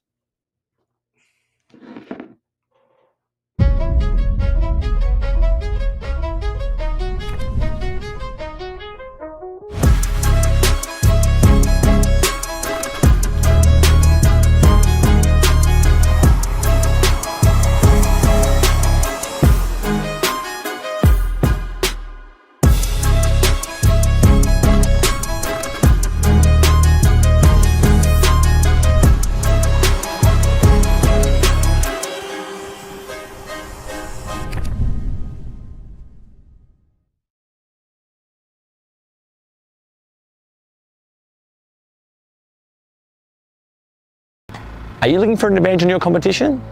Well, Kart Class has done the hard work for you. We've travelled to your racetracks to give you the inside knowledge. So what does Kart Class offer? We've got drone footage that captures the racing lines, visual markers for your braking points, acceleration zones, and the best overtake opportunities on your racetrack, pedal cam to show you where to brake and when to accelerate, and 360-degree footage to make sure you don't miss any parts on the racetrack.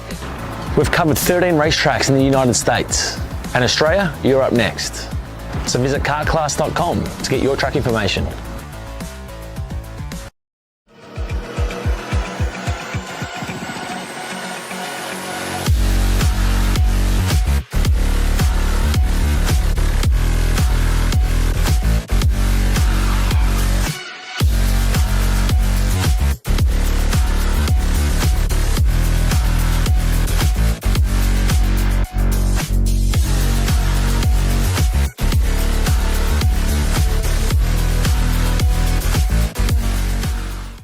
Studies show that even the best current generation of simulators only convince 50% of the human brain that they are real. Here at Simcraft, that just isn't realistic enough. Developed to offer the most realistic karting sim experience in the world, all testing has shown that the physics engine used in Simcraft's Grid 1 model convinces 90% of the human brain that you are actually on track. Now that is the real deal. Welcome back here to the PKRA facilities for the Rotax West Series. We just saw an absolute barn burner of a race for the Micromax category, but now it's time for Senior and Master Max Racing. Emery, this is the second round of heats, and the the first heat there for Senior was one of the best races of the weekend. I mean, I expect more of the same here. We saw Miles and Cooper Auclair going at it, with Auclair walking away with the victory with a last lap, 2 corners to go, bump and run, so to speak. But again, that doesn't tell the full story. We saw those guys go at it for 4 laps straight. Unbelievable racing. I mean, it only takes 2 to put on a good race, and in Senior Max, it's more like 10 to put on a good race. So, all in all, I mean, I cannot wait for the second heat. Yeah, me either as well. I mean, we're seeing some of the best racing of the weekend this past heat with Christian Miles at the front of the field. Ended up getting passed at the end by Cooper Auclair. A little bit of a argy-bargy type of move on Auclair's side of things, but he got the job done. Again, Federica Lemieux was able to get into second. She had a good heat race. I mean, we saw guys like Griffin Dowler, Oliver Bedard, even Josh Campbell up in the mix as well. So they're all going to be one to watch as we see the rest of the track cleanup continuing after that Micromax race. But I mean, if you're Christian Miles now, you're starting at so much pace in the kart in the early stages of that last race and in qualifying, and you only have 4th place to show for it. I mean, Alex, when you get into this race now and you're Christian Miles, you know that you only have really one more chance to solidify a good spot on the grid. What's your strategy for this one to make sure that the same thing doesn't happen to you that happened in the last race? It's tough, right? Because we've seen it all weekend with Christian, with him being quick and having bad luck with the bumper. But in the feature race, arguably one of the fastest drivers on the racetrack. And in my opinion, I mean, racing incident with him and Dowler, but at the end of the day, it was an unforced error, right? So for Christian Miles, it's kind of one of those things that we've become accustomed to seeing him be aggressive at all times. And so as much as I want to say, listen, all that happened there was you lost a few spots, right? But it could have been a lot worse if Auclair would have kept his foot in it. So to me, if I'm Christian Miles, I go out there, do my own race, and if it comes down to the last lap and the same situation occurs where it's you versus another driver and they want to get around you so bad, you almost have to let them have it, right? Because there's no need to risk a bad finish, like we've been talking about all day long. But at the end of the day, Christian Miles, one of the top talents in the nation in the senior class. So he's going to do what he thinks is best, and usually it ends up working out for him.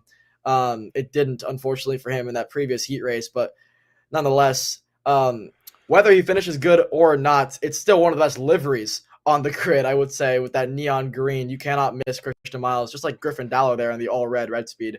So yeah, a lot of cool liveries, a lot of quick drivers here in this grid, and Oliver Bedard in your front row. Then it's Frederique Lemieux and Dowler on second row, Cooper Auclair, Bailey Murphy, Spencer Smith, Josh Campbell, who had a good drive in that first heat race, Giovanni Santora, Landon Billy in your top 10. Then it's Macy Williams, Josh Feiner, Grayson Thorpe, Boss Patel, Charlotte Trainer, Savannah Collis, Joel Lewis, Bradley Bitts, Julian Swanson, Autumn Fisher, Luke French, Chris Hauer, Carson Mallett, Sydney Bowers, Nicole Kaswati, Justin Perea, and Jovan Dillon, Paitlin Fayen, Graham Mitchell, and Christopher Mann, Peyton Mitchell rounds our senior max, and it's Christopher Mann on the pole for Master Max. Billy Cleveland and Clayton Kessler is going to round out your Master Max field there as we get ready to get the order for the tram lines.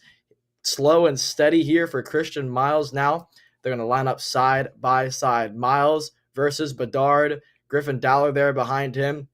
We've seen it all day long. The inside lane is where you want to be. Bedard, last heat race, got pushed to the wayside. Let's see if he can make amends for it this time. Good start for Miles. Good start for Bedard. He's going to hold the outside. It might actually work out for him this time. Oliver Bedard is held on to P2. Bailey Murphy, that's the second time this weekend he's been in the sand there as a couple of drivers, Macy Williams and one other, get collected there. Not the start that you would want if you were in the midfield there. Chaotic stuff all throughout the grid, but it's Christian Miles who escapes the fray to hold on to the lead over Bedard, Dowler, and there's Bailey Murphy in fourth. Sorry, it was a different Car Republic that was on the wayside on the opening lap there, Emery. Yeah, I mean, not a good start there for Frederick Lemieux, but on the flip side, a perfect start for Christian Miles. And for the first time in this layout, the inside lane did not get a great start. We saw that Lemieux was not able to get a good start. We saw also Cooper Auclair down through the grid. So we can see now there goes Auclair up to 6th position. So he's got a lot of work to do, as does Lemieux. These were 2 of your front runners in the previous heat. On the flip side, though, how about Bailey Murphy in the grass on the last heat race? He's made his way up to 4th and is looking for more here. So this is a really good start for him. And you can see now the top 3. Christian Miles with a pretty big gap back to 2nd in Oliver Bedard. Griffin Dowler still pushing him along. So I think they're content to work together for the two. We saw these two work well to catch the top 3 in the previous heat, and now they're working together again, trying to catch Christian Miles up at the front.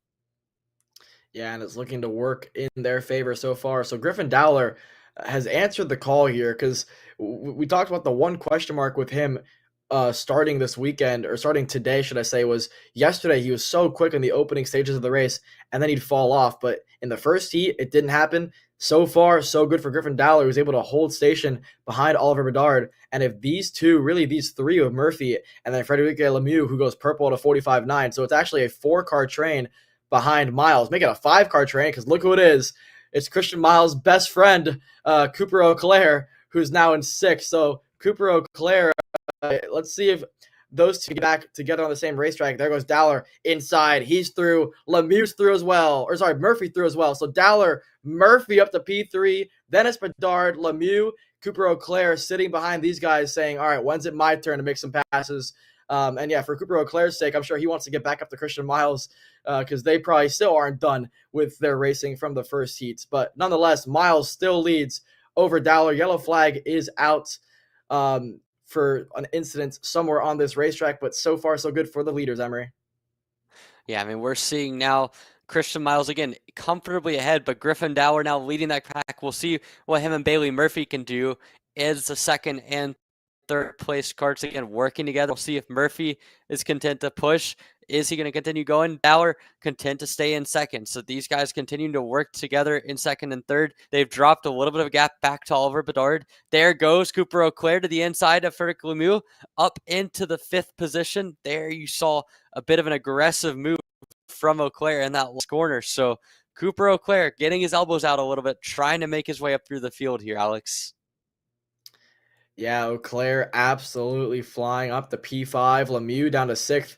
I think this is the furthest we've seen her down the order, which says a lot about how talented she is. If 6th is the furthest down the order she's been all weekend long. But how about Christian Miles? Purple, 45.913. I mean, this is classic, Christian Miles here in Phoenix, where he'll go purple. He'll create himself about a 2nd buffer.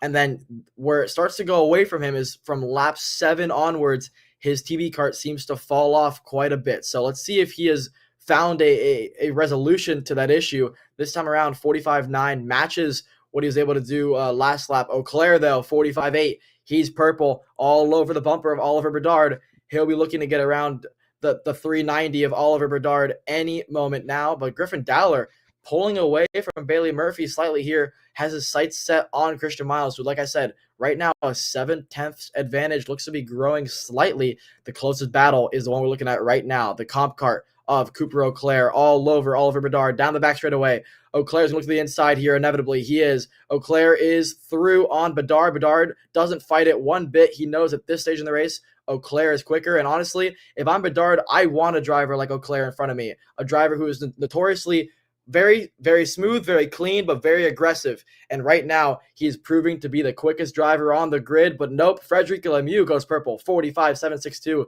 She's back in the mix and on the bumper of Bedard. So this is still anybody's race. Out front, Miles already starting to lose a little bit of ground to the guys behind him who are doing 45.9s. He's in the 46.0s again, Emery.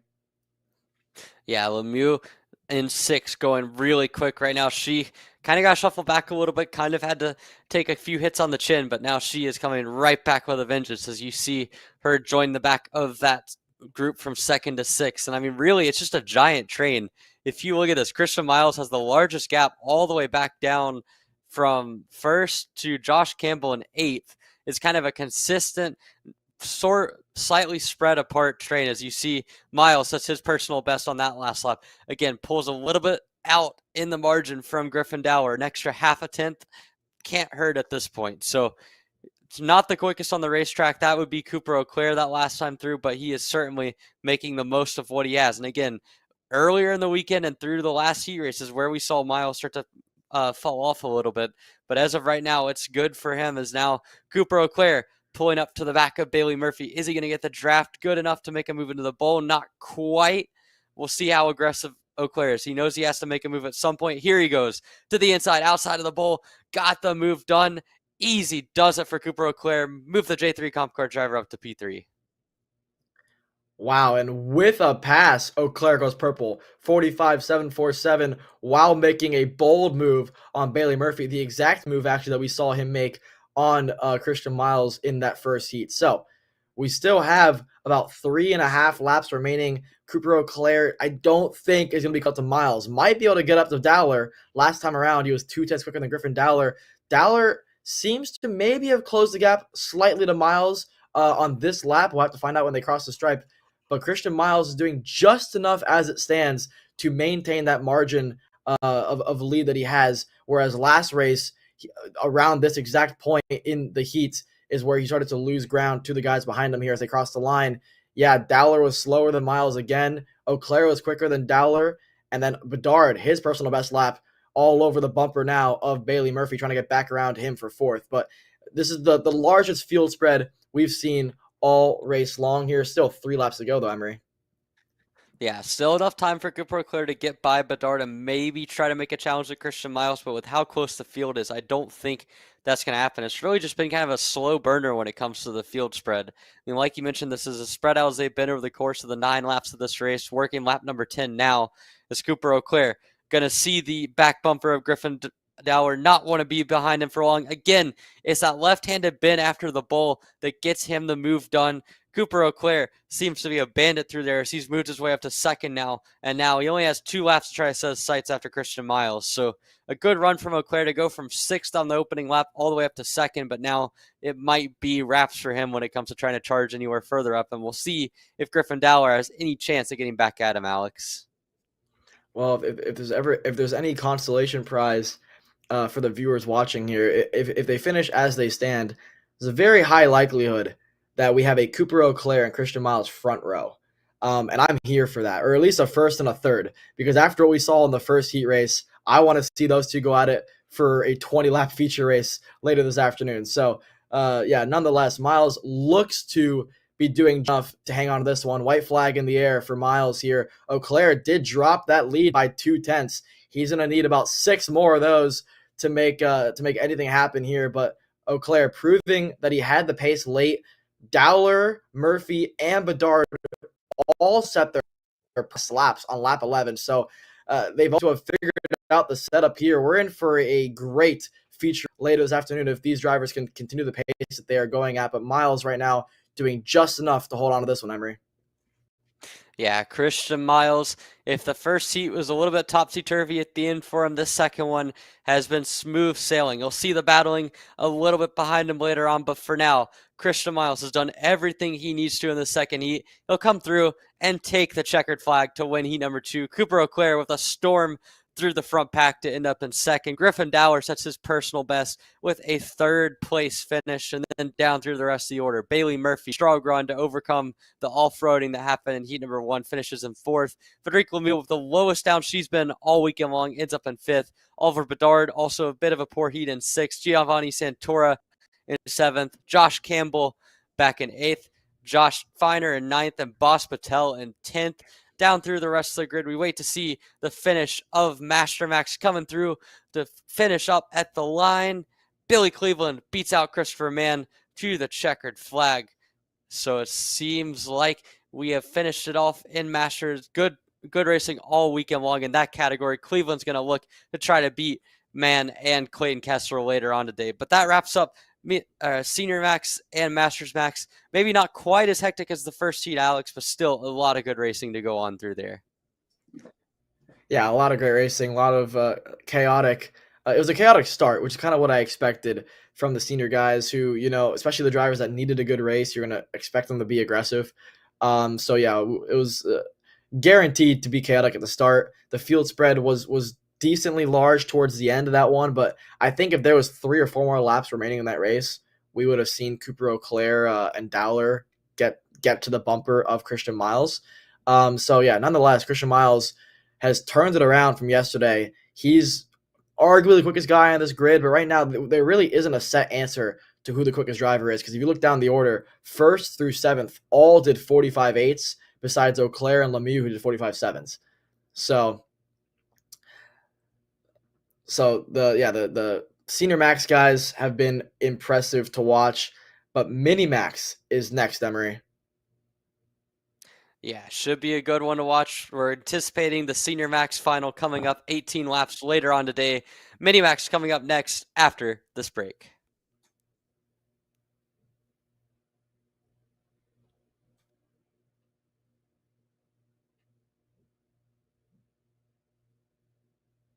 You finally want to get behind the wheel, huh? Yeah, I've been shooting for 3 years and I've never got to drive. Well, you're going to need some more gear than just your helmet. Why don't you go to shop.PKRA.com. They got their inventory online and they'll ship it the same day if you order before 5:30 p.m. Eastern. They got shoes? Yep. Gloves? Yep. Rib protectors? Got those too. Can they make me go fast? No. Here at Acceleration Kart Racing, we've got everything you need to get on track. What happens next? Well, that's on you. Check us out online at shopakr.com.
Here at MPG Motorsports, our main goal is to provide the best pathway into professional motorsports for our entire team, drivers and mechanics alike.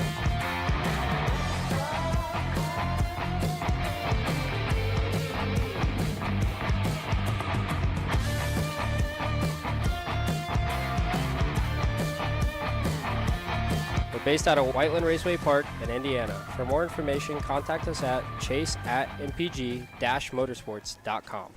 Studies show that even the best current generation of simulators only convince 50% of the human brain that they are real. Here at SimCraft, that just isn't realistic enough. Developed to offer the most realistic karting sim experience in the world, all testing has shown that the physics engine used in SimCraft's Grid 1 model convinces 90% of the human brain that you are actually on track. Now that is the real deal. Welcome back here to PKRA for the Rotax West Series. Minimax Racing is getting set to go underway. My name is Alexander Searle. With me is Emery Lida. Emery, these mini drivers have put on a show for us all weekend long, but it's been the Jackson Porter show from the moment the green flag is dropped. Yeah, I mean, the battle for second has been an incredible side act, but the main act has just been Jackson Porter simply turning laps that are quicker than anyone else, pulling away from the field. So we'll have to see if anyone has anything to beat the high V machine, the red and white of the 122 of Jackson Porter. Again, he has been so quick this weekend. Christian Sanguinetti has been quick, but just needs a little bit more on the racecraft side of things to consistently put himself inside the top 3. Gage Grant had a good run in the last heat with a few run-ins there with Mateo Quinto as well. Those two are going to be an entertaining second row for sure. And then you got Harrison Jeffrey and Vesper Majeska are the other 2 karts out there on track today. Harrison Jeffrey looked fast in warm-up and qualifying, but just could not quite put it together in the first heat. So, Alex, I mean, we get to the second heat. We saw some drama between Gage Grant and Mateo Quinto. How do you think that's going to play out this time? I mean, I don't want to call it drama, right? Because I'm gonna give Mateo Quinto the benefit of the doubt. I think maybe he just has a different approach to that bowl corner that happens to include bumping Gage Grant up the racetrack. But it's all fair. It's all fun. These kids are having a good time, and I mean, it was entertainment for us. I mean, to watch Quinto move Grant twice in one race.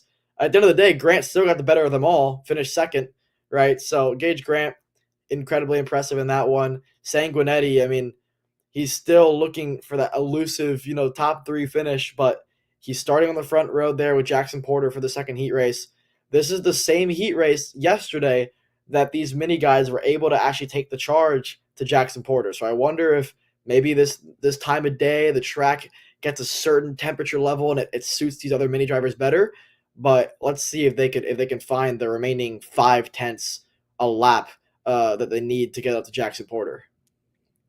Yeah, I mean, 5/10 is a lot of time around a track like this. So there's a lot that will need to be found if you're any of the other competitors. But hey, I mean, anything can happen. It's kart racing. Wild racing can occur. If nothing else, we'll see if anyone can stay in the draft of Porter and at least make things a little bit more challenging for him as they get set to go for their 10-lap heat onto the racetrack after some extensive cleanup from the Senior Max heat race. Again, the last heat race of the day. After this one, we will get into the main events.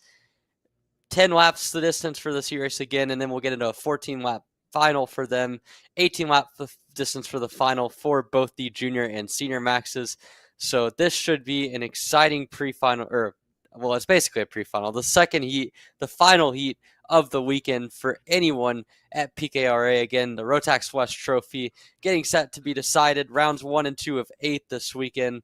We've got a lot to look forward to for the rest of this calendar, but Jackson Porter looking to start off with a clean sweep. He won every session yesterday. He's been quickest in every session today, won the first heat. We'll see what he can do here as they continue to form up for the second heat. Yeah, the beautiful red and white Hy-Vee machine of Jackson Porter is going to lead these guys to the green here. They're going to start getting their order set. There it is, Porter on the inside of Christian Sanguinetti. Then it's Gage Grant, Mateo Quinto on row number 2 here. I mean, only 6 guys are making up the field here in Minimax, but it's all it takes to create a great race as they round the final couple of corners to get ready to take the green flag here to start this 10-lap heat number 2, slow and steady around the sweeping right-hander. They're going to be met with one of the race officials to tell them to slow down and spread out just a little bit. Porter on the inside, Sanguinetti on the outside. Once again, I've said it every single time, the inside lane is the one that you want to be on, even though in the Senior Max class, we saw Oliver Bedard make the outside work. Let's see if Sanguinetti can do the same thing here. They're going to get set up in the tram line, spread out 3 by 3.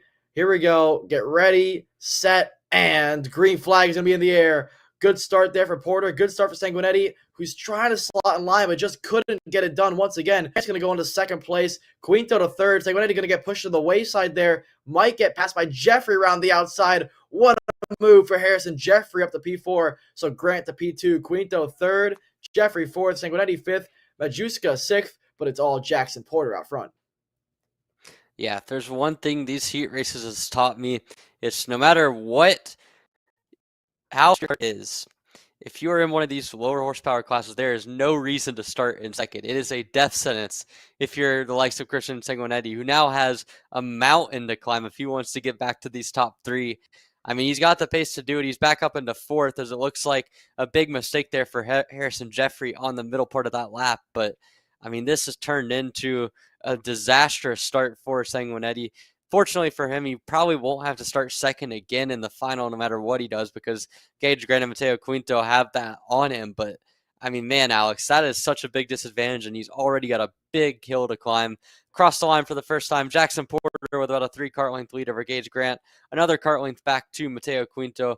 And Sanguinetti is all the way back 1.5 seconds off the lead after only 1 lap. Yeah, so far so good for Jackson Porter. Goes purple at a 48.989, leaving Gage Grant and Quinto in the dust as it stands here.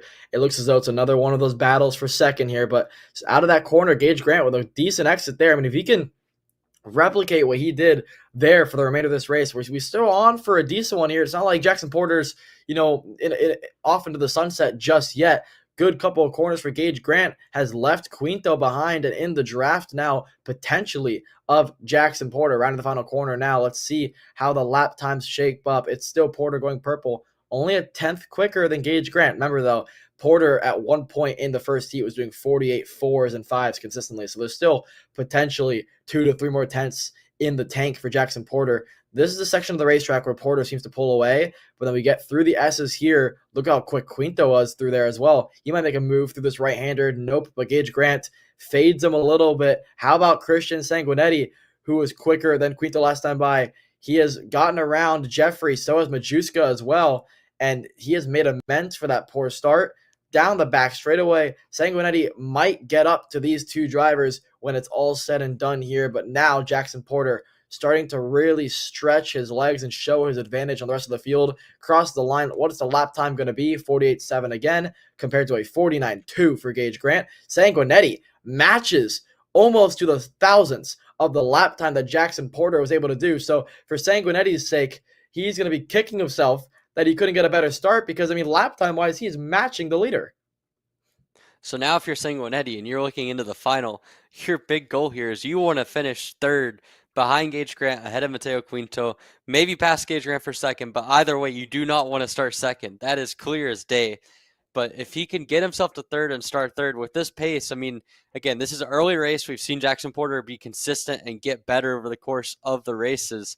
But Sanguinetti has the pace to at least be up there. And we're seeing at least more so with him than with Grant and Quinto that, hey, maybe he could match him. And he goes purple, 48.59. Sanguinetti has been lit up here in the second heat. He has found a way to find some extra pace and now is chasing down Gage Grant and Mateo Quinto for that second spot. So Sanguinetti, the best he's been. We see Quinto getting a little bit impatient here through the corners. He knows now's the time that he's got to move. We saw him use the steel iron a little bit on the last heat to try to get his way through, but I don't know. We'll see how patient he is this time. My hunch is he's not going to want to wait behind Gage Grant too much longer with Sanguinetti coming in pretty fast behind him.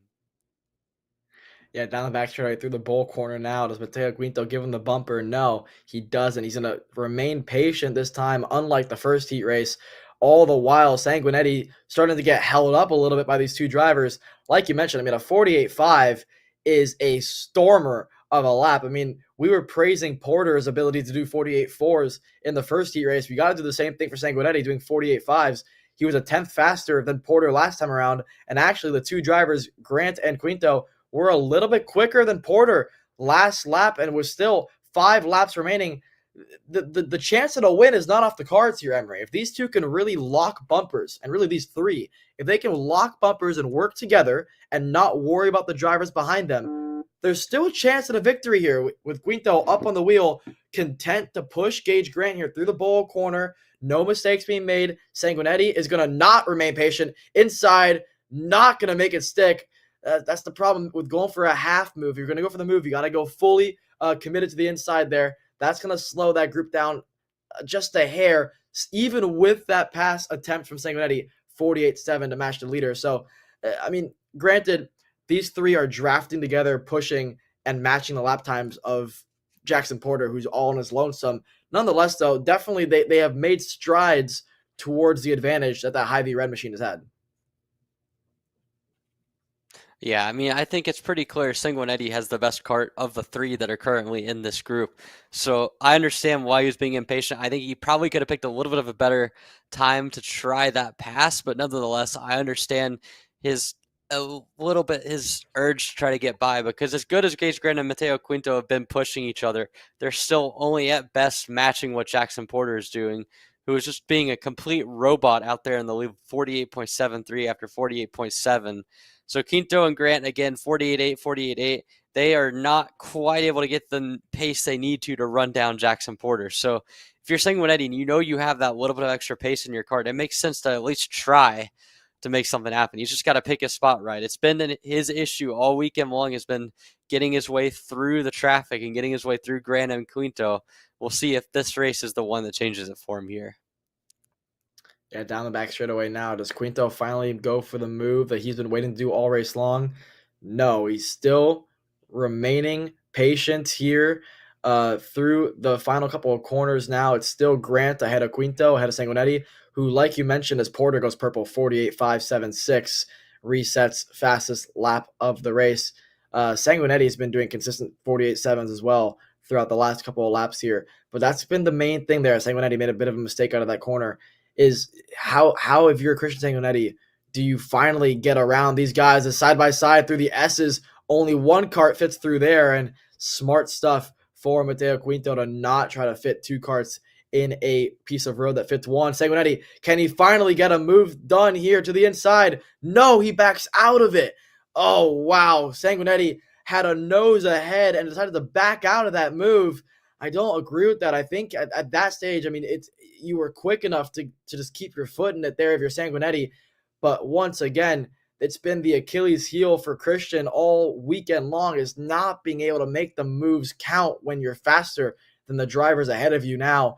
There's still a lap and a half remaining here, Emery, and Gage Grant now with the white flag in the air is going to do everything he can to stay ahead of Matteo Quinto. Right now, it's anybody's race for who's going to start second, third, and fourth. Yeah, this could go all the way down to the wire here. Quinto, again, right on the bumper of Grant. We'll see. Again, Sanguinetti gets a beautiful run out of the corner. He's got him almost side by side. That time, it looks like the draft kind of pulled him away a little bit. He's going to go to the outside, try to follow Quinto. Now he's going to shoot to the inside. That was good, but he overlocked it. He spins out, and Sanguinetti is around in the final bowl corner. That is a brutal spin there for Christian Sanguinetti. We'll see how far down the order he falls. Jackson Porter goes purple on the last lap. Gage Grant to second. Matteo Quinto to third. Harrison Jeffrey finishes fourth. And Sanguinetti beached it on the outside of the bowl. That is heartbreaking for Christian Sanguinetti, who had such a good run. Was really the only guy from a pace standpoint that looked like he could match Jackson Porter for pace, and it comes to a close on the outside of the bowl. And I have to say, I mean, it's a learning experience for Christian Sanguinetti. I just feel like, in general, when you get into those passes, you've kind of got to commit. It looked like he locked up the brakes there, spun it around, just didn't want to get chopped down. And I mean, Quinto, we've seen Quinto be a little bit more aggressive, so to speak, on his defenses. So I understand where it comes from, but I mean, you just got to send that a little bit harder if you're Sanguinetti. So unfortunate for him, but another dominant performance for Jackson Porter here in Mini Max, Alex. Yeah, for sure. Jackson Porter going purple on the final lap of the second heat, just to really assert his dominance on the field as it stands. That's going to wrap up our second round of heat racing. We're going to take a quick 20-minute break. When we come back, it's the first of 4 feature races, starting with Junior Max. Don't go anywhere. So you finally want to get behind the wheel, huh? Yeah, I've been shooting for 3 years and I've never got to drive. Well, you're going to need some more gear than just your helmet. Why don't you go to shopakr.com. They got their inventory online and they'll ship it the same day if you order before 5:30 p.m. Eastern. They got shoes? Yep. Gloves? Yep. Rib protectors? Got those too. Can they make me go fast? No. Here at Acceleration Kart Racing, we've got everything you need to get on track. What happens next? Well, that's on you. Check us out online at shopakr.com.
Studies show that even the best current generation of simulators only convince 50% of the human brain that they are real. Here at Simcraft, that just isn't realistic enough. Developed to offer the most realistic karting sim experience in the world, all testing has shown that the physics engine used in Simcraft's Grid 1 model convinces 90% of the human brain that you are actually on track.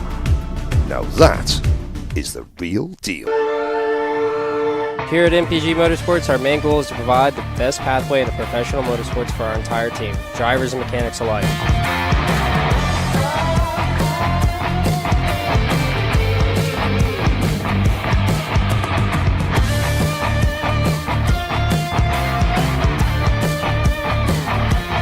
We're based out of Whiteland Raceway Park in Indiana. For more information, contact us at chase@mpg-motorsports.com. Winning is everything, but it is not the only thing. 384 champions, a rainbow of colour, hope and pride. It changed my whole life, and there's no other event in the world like it. I love it. It's part of my life. Bahrain unfolds before them, a floodlit ocean of sand under an ink-black sky, a roller coaster of tarmac and emotion.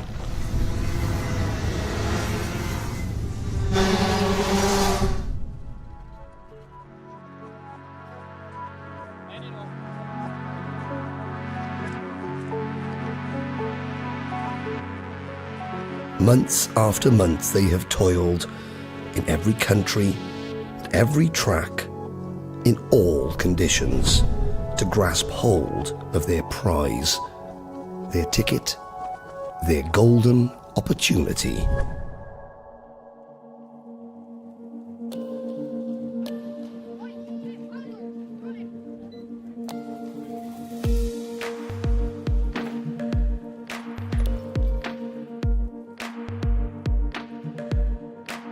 Behind each contender, the love, the drive, the joy and heartache is shared equally.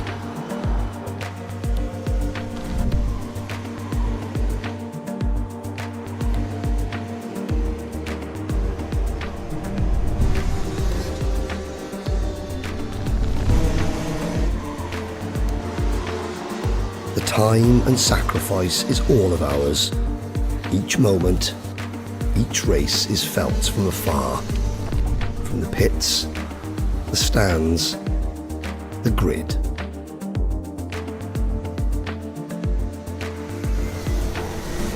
It put hairs on your arms, you know.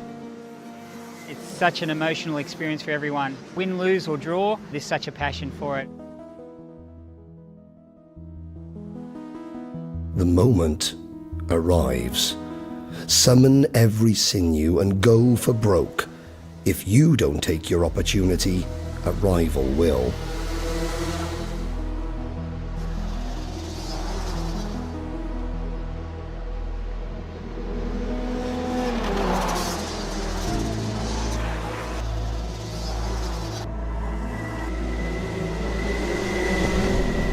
Glory, triumph, victory or defeat, all flash by like a feather blowing on the hot breeze. With every grand final, a champion is crowned, standing tall on the shoulders of us all.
All right, welcome back to PKRA for the Rotax West Series.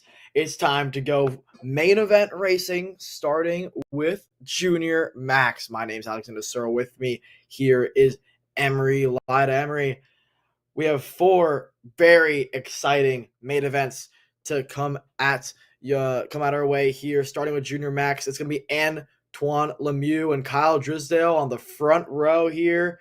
What stands out to you heading into this one? Well, it's Kyle Drysdale, honestly. I mean, the guy has been on pole position for both of the heat races, won both of the heats in not convincing fashion per se, but definitely in with statement drives, making passes where needed to do, and picking up the win.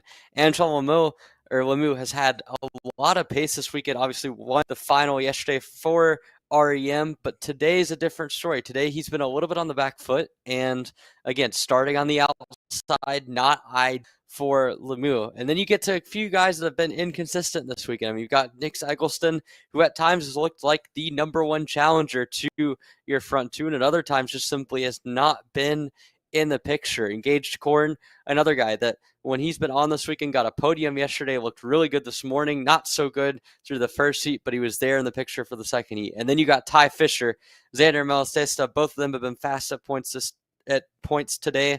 I think we've got about 6 or 7 carts that can run all the way up at the front and contend for a podium here, Alex. Yeah, for sure. I mean, further back, it's Countryman, Duchesne, Spilger, who was one of the main storylines we talked about earlier in the day in terms of his pace has not really rolled over into today as we would have expected. He's rolling off 9th. Oliver Walcott in 10th. Jack Speth 11th. Killian Harris, remember, he had the issue in that second heat race. He's going to roll off in 12th position. Mason Kuhn on the MPG Motorsports car public there in 13th. Cadence Presley in 14th position. So as they get ready to do their formation, is that Ty Fisher?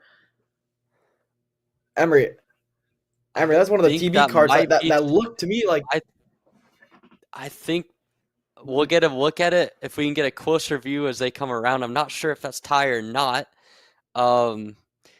Yeah, I mean, that whoever that was, certainly not in a good position at all, but we'll get a look on the number. I believe that looked like Ty Fisher. I don't want to confirm it. I'm looking around the queue right now. I don't see Ty in there. So Ty Fisher, slated to start 5th, slated to have a beautiful starting spot for this race. Out on the formation lap. You wonder what happened there, if it was a driver error or if he had some kind of mechanical issue, because it's very rare to drop it in the barrier over there. I'm not sure what happened, but heartbreaker for Ty Fisher, who will be out of contention in Junior Max already, Alex. Yeah, not what you want to see for Ty Fisher or really anybody, right? Because he was going to be one of the main contenders in this one. Nonetheless, though, Drysdale versus Lemieux, Eggleston, and Korn, that's going to move Malatesta to the inside now, which is a bit of a godsend for him. Countryman there in 6th. Green flag in the air. Good start for the outside. No! Antoine Lemieux chops the nose of Kyle Drysdale, and deja vu to yesterday. Kyle Drysdale spun around, didn't even complete a corner, and now there's contact. I believe that's Killian Harris. Once again, issues in the second heat, issues to start the feature race, and I believe that was contact with Kaylee Countryman and Maximilian Spilger from 9th to 4th to start this one. What a rocket of a start he had. This has been a chaotic opening 4 corners to this one, Emery. Antoine Lemieux leads over Gage Korn, and then that's Nick Eggleston, followed by Malatesta, then Spilger. Yeah, I mean, forget everything we said pre-race. All goes out the window. Heartbreak and a half there for Kyle Drysdale. We've lost him not even 1 quarter of the race. Not sure exactly how that first corner incident happened. We saw Lemieux come down on him a little bit, but not sure exactly what the balance of that incident will be. But regardless, for Drysdale, that is race over. He might be able to get back going, but he is not going to get back into the top 3, out of the podium contention, and that is awful for him. Killian Harris on the podium yesterday, not going to be on the podium today. Same thing goes for Kaylee Countryman, who is way out of contention now. But at the front of the field, this is a beautiful chance from Gage Korn and Nick Eggleston, who are now well and truly in the battle for a podium, and maybe even if they can run down Antoine Lemieux, could have a shot at the win. As Eccleston going to the inside, he's going to get P2 away from Gage Corn and now set his sights forward on Antoine Lemieux here. Yeah, here comes Nick Eggleston around the MPG Motorsports driver. It's still Lemieux going purple at a 46.518, 3/10 faster than the drivers behind him.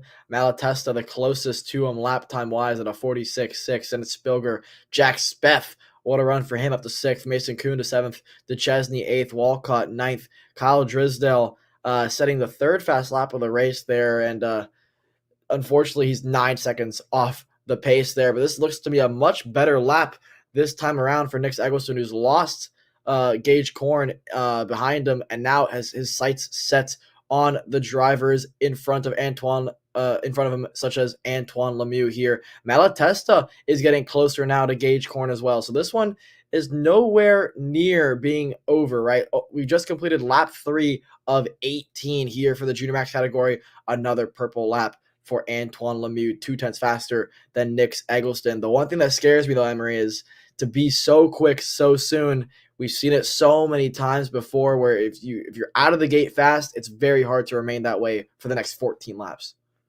Yeah, but if you look at how Lemieux's been all weekend long, Antoine's been able to get consistently faster, and I think that this is more of a testament of the guys that were really quick in that last heat race, whether it be Ty Fisher or Kyle Drisdale. Both of them are gone from the picture. So now Lemieux suddenly looks a lot more invincible when he doesn't have his two main contenders up there. And I mean, Malatesta as well as Eggleston have been quick at various points, but not quite consistent enough. And so I think that this is simply a case of maybe the pace not being quite representative of the guys in 2nd, 3rd, and 4th. And again, Lemieux goes purple again at 46.2, another 2/10 out. Even if he was to fall off the pace now, he's still got so much time in hand that it's just working out beautifully for him. Already a 2nd gap. He's pulling 2/10 a lap. No signs of slowing up for the REM driver. Yeah, Lemieux right now has a 1 second advantage over Nick Eggleston, who, let's see if he and Gage Corn can find any way to work together, possibly. Corn is quick in points, but it looks as though Eggleston has the upper hand. Malatesta's been decently quick here as they cross the stripe to complete lap 4. Lemieux goes purple once again, 46.255. Another 2/10 between him and Eggleston added on that time around. That is Gage Corn. Malatesta, another personal best there ahead of Maximilian Spilger. Let's keep an eye on Kyle Drisdale, still sitting in 10th position, but closing the gap tremendously to the likes of Walcott and DeChesney. So I think maybe a top 7, a top 6 is still in the cards here for Kyle Drisdale. But, I mean, after starting on pole position and winning those heat races today, I'm sure he'll be very frustrated with how this one's going to unfold for him. There's a good view of Mason Kuhn there on board the MPG as well. Yeah, I mean, not what Drisdale would have wanted. I do wonder if he has some damage from the contact, not with Lemieux, but more so in the contact with Kaylee Country. When we saw her mounted up on his cart, that would not have been good for the alignment. And I mean, you can see now the battle for 2nd and 3rd heating back up again. Gage Corn back on the rear bumper. Nick Eggleston that last time through. Corn, the second fastest cart on the racetrack with a 46.292.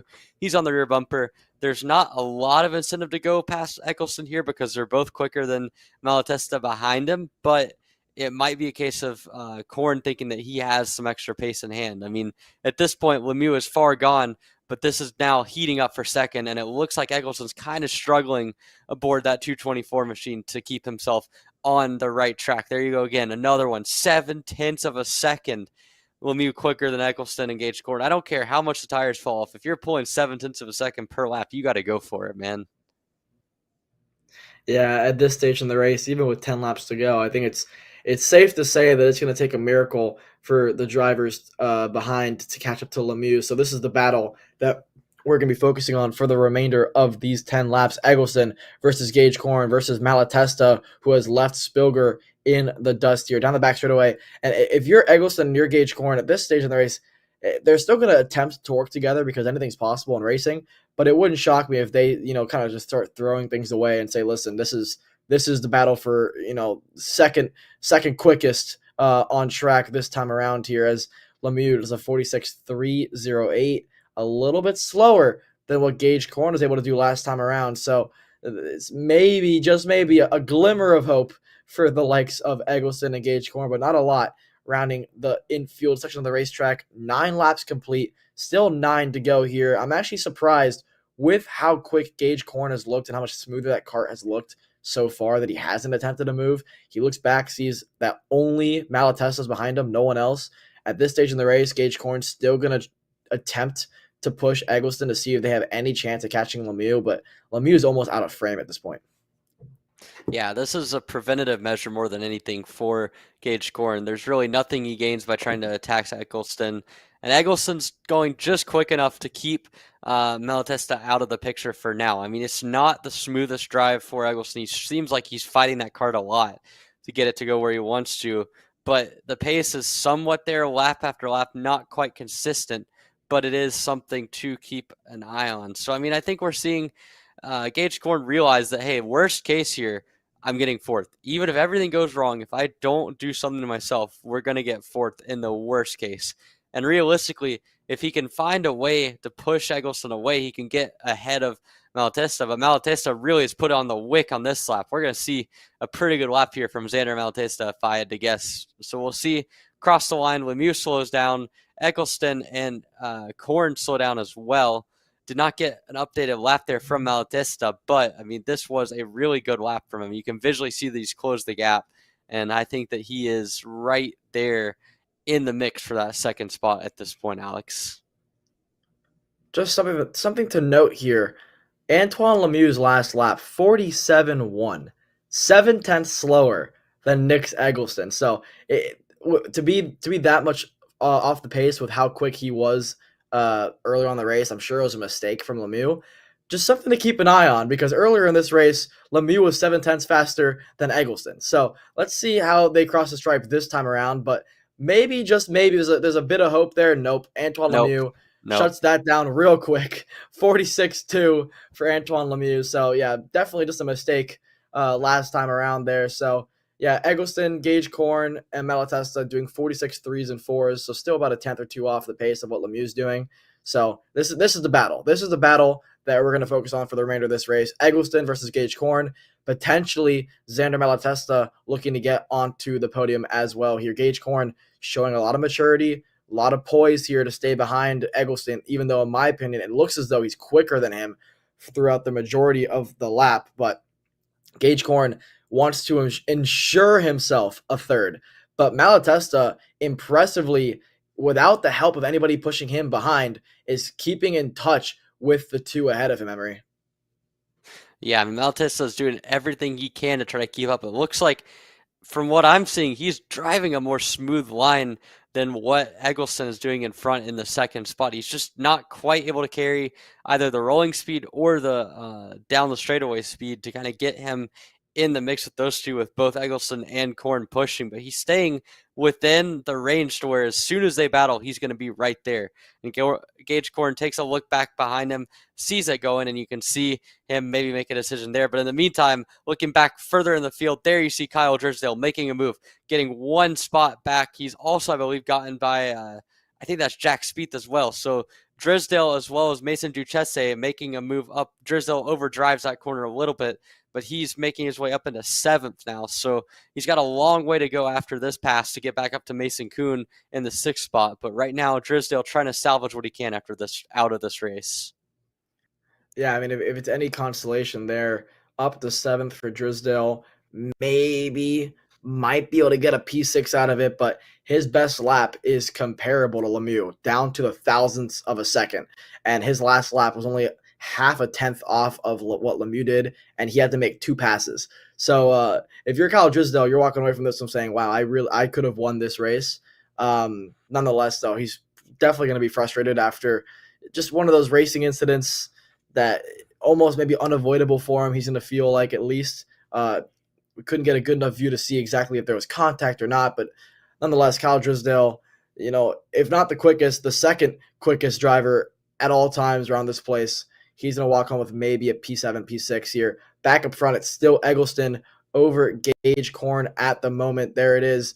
Korn still all over the bumper. But I tell you what, Emery here, Korn has lost a little bit of ground to Eggleston. Malatesta has closed the gap to Gage Korn. So we might be seeing a battle for third here raging on rather than the battle for second. There's still 3.5 to go. Gage Korn, a little bit of a fade into the bowl corner there. I wonder if we're going to start seeing some moves being made, because after Malatesta, the gap between them and Spilger is 5 seconds. So they have all guaranteed themselves, knock on wood, mechanical issues, a top 4. So now these drivers are going to start, taking the gloves off a little bit and seeing what they have left in the tank. Lemieux still doing 46.2s. That was Eggleston's personal best last time around with a 46.4, just to give you guys at home watching an idea of how quick Lemieux has been consistently.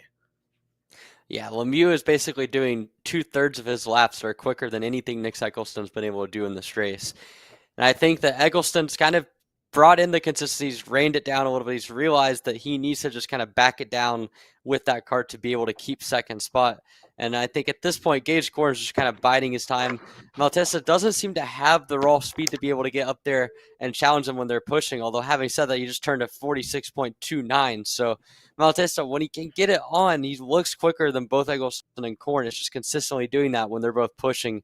That is a challenge. So I mean, this is the battle on the racetrack now. 2 laps to go. At this point, if you're Eggleston, you got to start blocking, you would think, if they go at some point. I mean, you're not going to stay behind him in third the entire time. But Gage Korn has done the smart thing. He's pushed him out, has kept him from being able to make a pass. But now, right out of that corner, does not get a good enough run. And now Nick Eggleston has a little bit of breathing room coming through the bowl, Alex. Yeah, but watch this. Throughout on the exit of the bowl there, had to go defensive was Eggleston, because that is one of the best passing opportunities on the racetrack. White flag in the air for Antoine Lemieux and company. Here comes Gage Korn. Here comes Malatesta through the sweeping left and right-handers here now to the right, and then the double left here that these drivers have to face. This is where Eggleston has been very, very strong on this part of the racetrack. Gage Korn doing a good enough job to stay with him here. Eggleston may not have to defend in this right-hander. Yeah, he's going to open up the corner. It's going to give him a decent enough exit on this back straightaway. I wonder if Gage Korn is close enough to get a draft. He looks over his shoulder. Malatesta's not close enough here. Now down the back straightaway, Eggleston may not have to defend. You're going to do a slight defense in the bowl corner there. Out front, though, it's going to be Lemieux, who's going to round the penultimate corner through the sweeping right-hander to take the victory and sweep the day in Junior Max. Behind him, it's going to be Nick Eggleston, who sets a personal best on the very last lap. Gage Korn in third, Xander Malatesta in fourth, Mason Kuhn with a solid top 5. Maximilian Spilger was in 6th. Kyle Drisdale, a great comeback drive, a consolation prize for him, finish in 7th. Jack Speth 8th, Mason DeChesney 9th.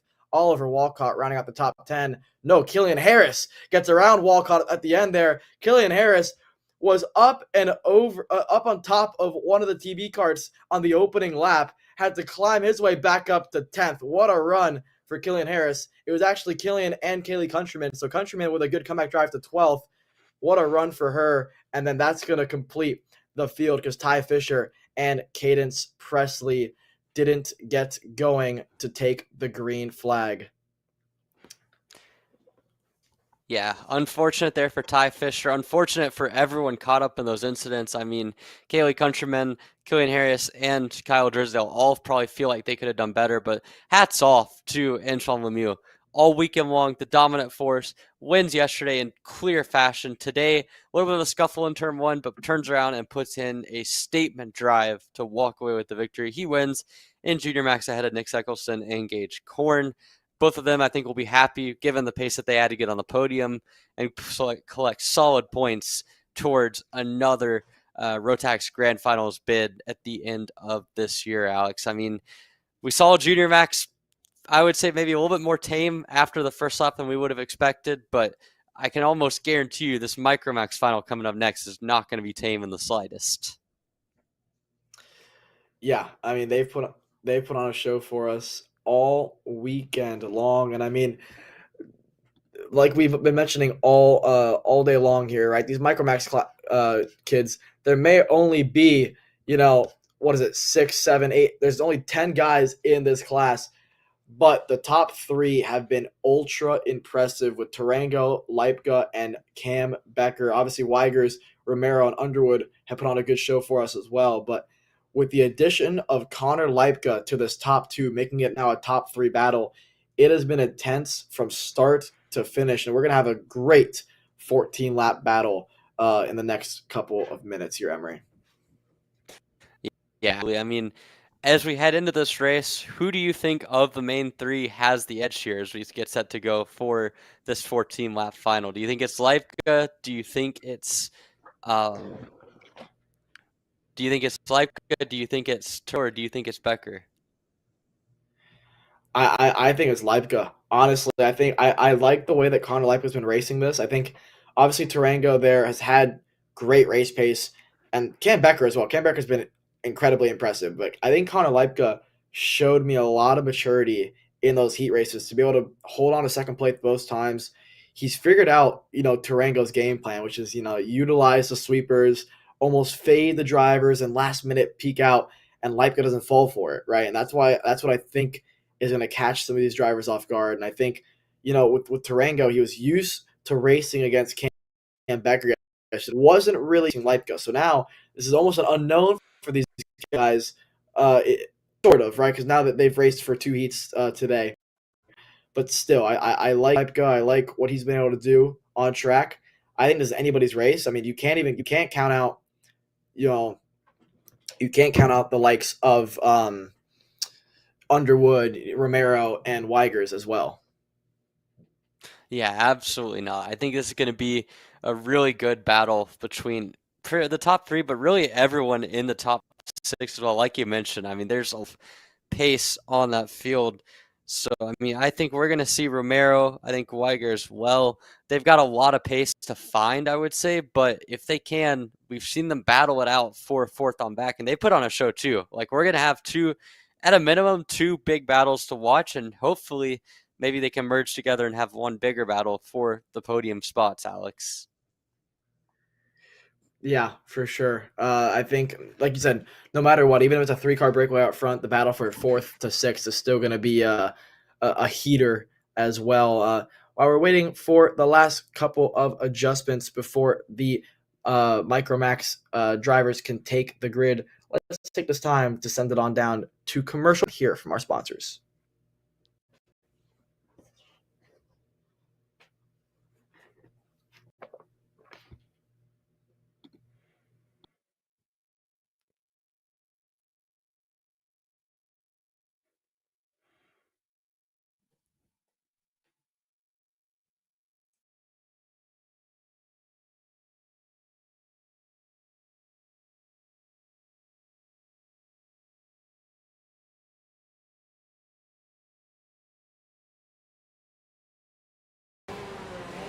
Brandon, why are there all these charges for just over $200 from Acceleration Kart Racing's website? That's because AKR gives you free shipping on orders of $200 or more within the continental US. Okay, but I thought you were just getting a pair of gloves. That's what, 70 bucks? But if I'm getting a new pair of gloves, I might as well get a new pair of shoes to match. And then on top of that, I'll get a neck brace because with the shipping, it's basically free. Yeah, I do not think the math checks out on that. Everything you need, all in one place and shipped to your door for free for orders of $200 or more. Exclusions apply. Spend responsibly. Shop AKR.com.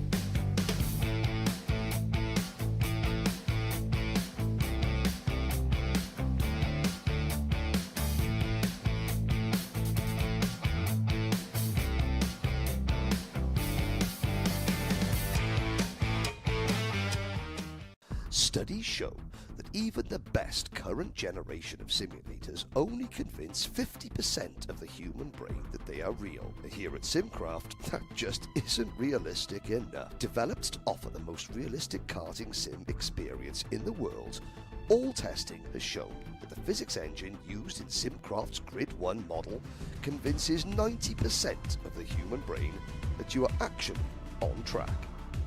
Now that is the real deal. Welcome back here to PKRA for the Rotax West Series.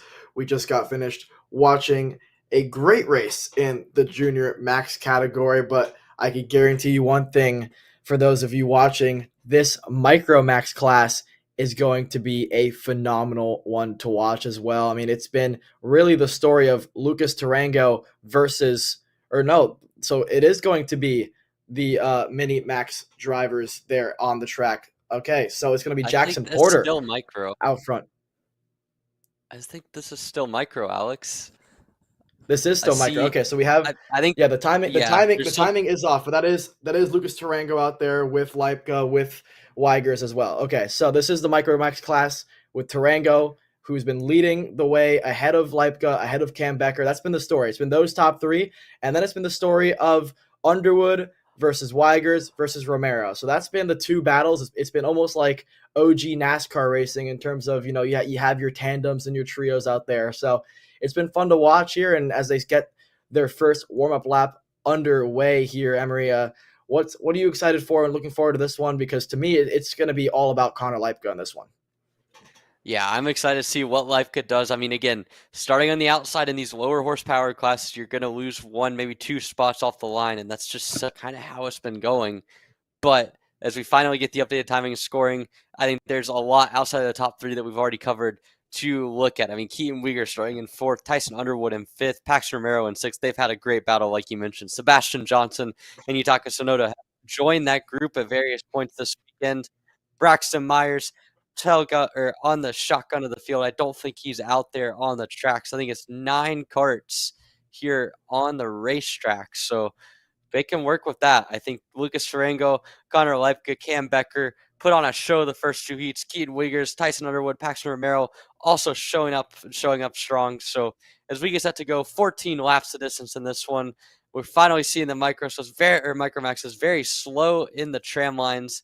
You can see there Tarango, Leipka, hand signals to slow down. I mean, they are crawling up this hill. I mean, they might be going slower than someone that's just simply walking up there. So, I mean, this is 2-3 miles an hour. Clutches are going to be burnt. Drivers are going to be going ultra slow. And at the end of the day, I think we're going to get a very fun start and fun race to come out of this one, Alex. Yeah, there it is. Inside lane versus outside lane. So far, it's about 10-1 in these heats and feature races so far. Good start there for the inside of Lucas Tarango. Leipka going to try to hold the outside. It's not going to happen, though. Inside lane, once again, gets the better of them. Becker up to P2. That's going to be Underwood up into P3. Where's Leipka? Leipka's down to fourth already. Now they're side by side. That's Weigers and Romero going at it. But it's Underwood, who this is the highest he's been all weekend long. The number 9 of Tyson Underwood up into P3, all over the bumper of Cam Becker as well. But this is the dream start for Lucas Tarango, who, he's had these type of starts before, but in the Micromax category, it's been proven to be difficult to pull away. Yeah, it's been difficult to pull away. No one can quite be consistent enough to keep themselves out in front with a breakaway, but Tarango is going to try to do just that. It must be said, I think over the course of a race distance, Tarango has been the quickest in just about every single session. As now we see, Tyson Underwood, a late block there. Not late enough, though, as Leipka is still able to get down the inside of him, gets himself into third, and in front of them, you can see the battle at the front raging on. Tarango versus Becker. Becker's got him back up to Tarango, and we'll see what they decide to do here. But at the front of the field, it is Tarango and Becker, then it's Leipka and Underwood, and then the rest of your Microsoft field filing through after lap number 1, Alex. Yeah, Cam Becker goes purple last time by 2/10 quicker than Lucas Tarango. We actually got a quick shot of it there, all over the rear bumper now of Lucas Tarango. It's a 2-car breakaway out front, and then it's followed by Connor Leipka, and then a little bit of a gap to him and his teammate Tyson Underwood. Let's see if Leipka can close that gap to these leaders. Now, the question is, does Cam Becker push Tarango or go for the lead? It's going to be answered right now. Down the back straightaway, Becker elects to push Tarango. I think it's a smart move. I mean, there's still 12 laps to go. Tarango goes very wide there. I think there might have been a bit of help involved in that one, but they're side by side now through the final corner. Becker thinks better of it and slots back in line. Tarango resets purple lap. Nope. Connor Leipka resets purple lap. 2/10 quicker than your leaders. I think we're going to have a 3-car battle out front here soon. And how about Tyson Underwood, who's actually just as quick as your top 3? He's right on the bumper of Connor Leipka as well. There's a very good chance if these top 3 start the battle, Tyson Underwood might have a say in this one. Still 11 to go here through the hairpin now towards the back straightaway. Emery, Becker all over the bumper of Tarango. If you're Becker, do you make the move or do you work together, Emery? I mean, I don't know if you're going to have a choice. If Leifka's that quick, you kind of got to wait it out and then go as soon as you see him go within 5 kart lengths. And I think as of now, Tarango consistently is leading the race. He's doing a decent job of managing the pace, but as Leifka continues to pull on in, I think you got to make the move at some point as your Becker. That time through, though, Tarango found the pace, but not enough pace as Leifka of 49.603, marginally quicker than what Becker and Tarango were able to do. So the more this happens, the more Leifka can consistently put on the pressure. I think if you're a Becker, you wait it out a little bit longer, but at some point you're going to have to make a move. Yeah, good sector there for Lucas Tarango. Creates a buffer between him and Cam Becker. Bit of breathing room for him to not have to, have the pressure on him every single lap here. Good battle there between Weigers and Romero. I think, Weigers actually not able to get around Romero still. That's the battle for 5th. And then it's Sebastian Johnson there holding off Yutaka Tsunoda a little bit further back. This time around, Cam Becker, purple lap, 49.465, resets purple lap. Tarango out of 49.5. Leipka, 49.7. So the first time in 5 laps that Connor Leipka wasn't the quickest driver on the racetrack. So maybe this race is turning back into a Tarango versus Becker race. I still think Leipka, with the help of Underwood on his bumper, is going to be the key factor in this one. But so far, so good for the number 7 machine out front. Yeah, and I think it's one of those things where if Leifka was on their bumper, he could afford to have a lap like that. But when you're 0.6 off because of the start that you had, I mean, it puts you in a tough spot as we continue to see Paxton Romero and Keaton Weigers working together, battling together, doing everything together. They do not have the pace of the top 4 as Tyson Underwood, even though he's lost Connor Leifka at this point, still putting in consistent lap times that are quicker than what the rest of the field is able to do. So I feel like both him and Leifka have the dangerous potential to end up being in no man's land here if they're not careful. So Tarango continuing to put a solid pace down. Becker totally content to push him. And as this continues, I mean, I'm a little bit worried if you're Connor Leipka that you might not be able to get back up there as they continue to push right in front of you. Yeah, it's interesting to look at the lap times and see that Leipka lost 2/10 to Becker, but gained 2/10 to Tarango. So it's interesting if you're Leipka. And the issue that Leipka has, it's not even that he's not as quick as these leaders. He doesn't have anybody to help him, right? Tarango, even though he lost a bit of ground there, he had Becker to go out there and push him, more to the front, right? So this time around, 49.4, 49.4, 49.6 for Connor Leipka, which is actually a personal best for him, but it's still 2/10 off of what Tarango just did to reset purple lap there. So the top 2 are matching each other's lap times down to the 100th of a second. Right now, it's a 1v1 out front, 7 laps complete. There's still 7 to go in this one. A lot can happen, Emery, and you know how this works. The second they start battling, it'll bring the likes of Leipka in, because it's not like Leipka's out of the mix at all. He's still within about 0.6 of a second of your leaders, and it looks as though he might have closed the gap slightly compared to what we saw last lap. So anything's still in the cards here. Tarango goes very wide there, but that's usually been his line. He's starting to go defensive, though, on Cam Becker. So the second you start going to Leipka mistake there on the exit. That's going to cost him how much time? A lot. The timing and scoring didn't update there, but I can tell you by the gap, it cost him 1.2 seconds. Yeah, Leipka there looked like he made just a little bit over. He overdrove it just a little bit on the exit of the bowl, right on the white line, and that will completely mess him up there. I mean, at this point, it's 2.1 seconds from Tarango and Cam Becker back to Leipka. So, I mean, this is really unfortunate for Leipka. I mean, now, even if they battle, they've got enough of a buffer to be smooth sailing. So it's also brought Tyson Underwood back in the podium fight. So even though Tarango is having to defend and having to kind of make a little bit of a mistake there out of the bowl, it's still not going to matter because Leipka has lost a ton of time over the course of this last lap. Yeah, that essentially confirms the 1v1 here between Tarango and Becker. I mean, obviously miracles can still happen with Leipka and Underwood hopefully working together now to try to get back to the front. I mean, if these two start to battle, hard, there's a chance that Leipka can make up 2.2 seconds, but very rare do we see that happen.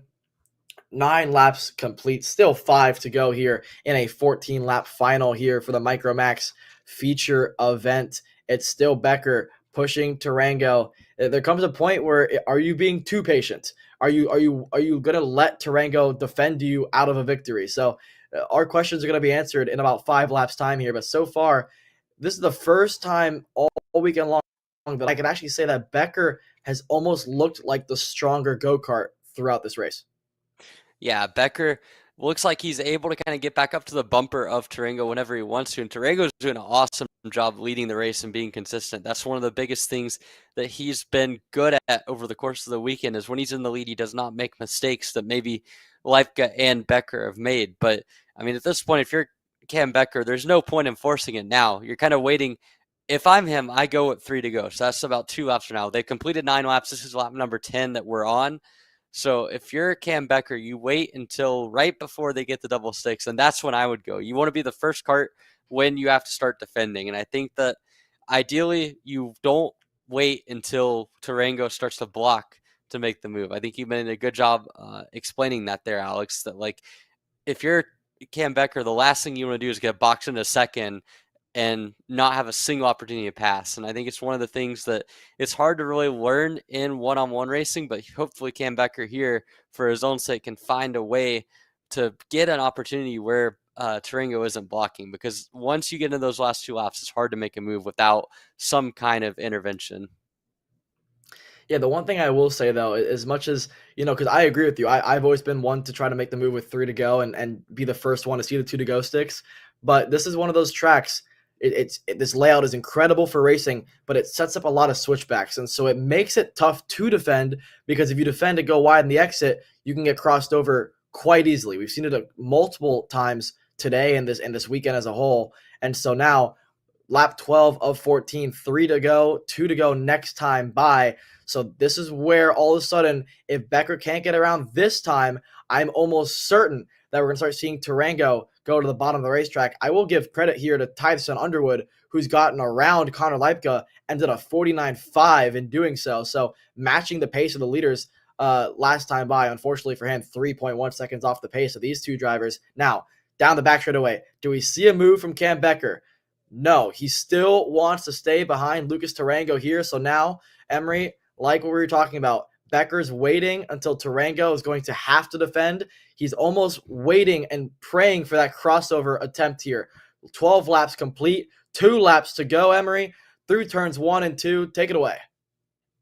Yeah, I mean, this is going to be quite the finish. Tarango still not fully defensive yet. We're seeing Becker really looking for a move here. This is where the gloves come off. We've seen the battle in the background with Leipka and Underwood taking off, but now it's time to decide who gets on the podium, who gets the race win. Becker with a slight fade to the inside there, trying to find a way by Tarango. Not going to happen. Tarango looks back.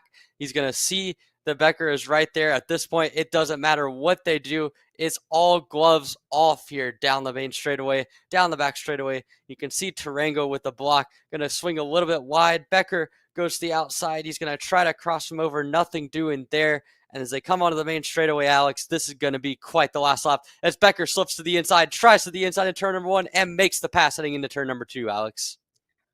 What a move from Cam Becker. He made the over-under work. Goes a little bit wide there, but he has extended his margin by about 5 or 6 kart lengths over Lucas Tarango. Has he caught him off guard is the question. Through the infield now towards the back section of the racetrack here. Tarango needs a good hairpin to have any chance at this one. He's done that exactly but I think Becker at this point in the race has enough of a margin to not have to defend. I don't think he knows that though, so he's going to defend in the bull corner. Tarango's going to follow him through here, sweep around the bull corner. Does Tarango have anything left in the tank here? Through the final hairpin, Becker goes low, try through the final corner. Cam Becker a win in Micromax. Wow. What a race Tarango there in from second. Leipka is going to What a cross line third, gets around Underwood. Underwood fourth. Weigers, once they cross the line, I believe is going to finish in fifth ahead of, no, Paxton Romero is going to take it from Weigers ahead of Sebastian Johnson, Sonoda, Haltala, and Mayers. But Cam Becker did the crossover move we were talking about and just caught Tarango off guard. He couldn't regroup in time and just timed it to perfection there. I mean, proving us all wrong. What a race for Cam Becker. What a run.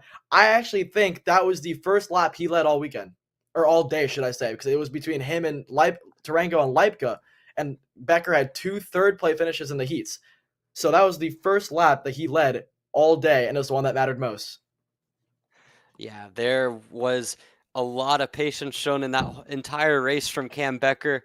I mean, we've seen him make moves over the course of the last couple of days, but nothing quite compares to that one. If yesterday was sensational with the move around the outside, today the move on the crossover was equally as impressive. So hats off to the MPG Motorsports driver Cam Becker with a sensational win, continuing their strong run of results on the Micro Swift side of things this year in the micro categories. They've been sensational through the winter so far this year. So that wraps up Micro Max, one of the most exciting finals we've seen all weekend long. And we go from the youngest of our drivers to the oldest of our drivers. It's Senior Max and Master Max coming up next. 18 laps the distance here on Kart Chaser.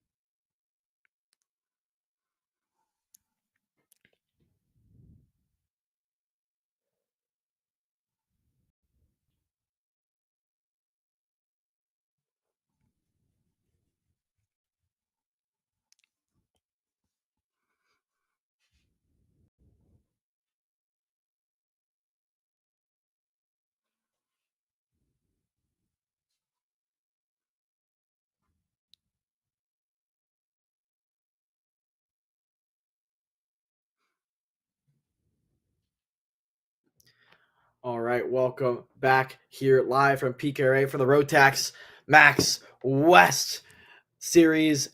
We're here for some Senior and Master Max racing. This is going to be awesome, Emery. We have Cooper Auclair versus Christian Miles in the front row.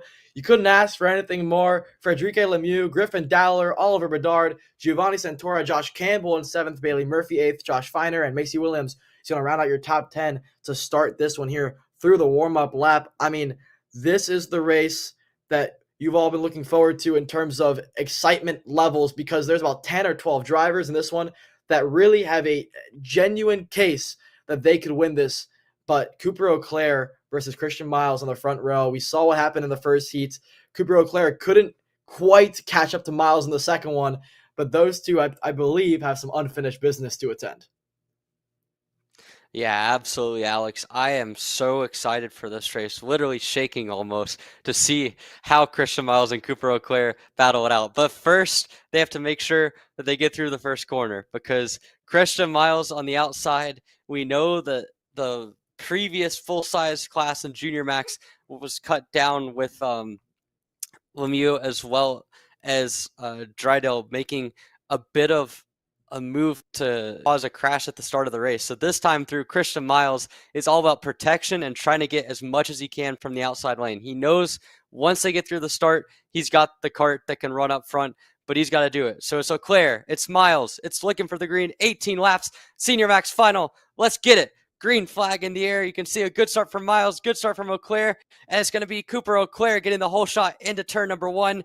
Alex, it's a standing final, and it's a great start for Christian Miles to simply hang on to that second spot behind Cooper Auclair, Alex.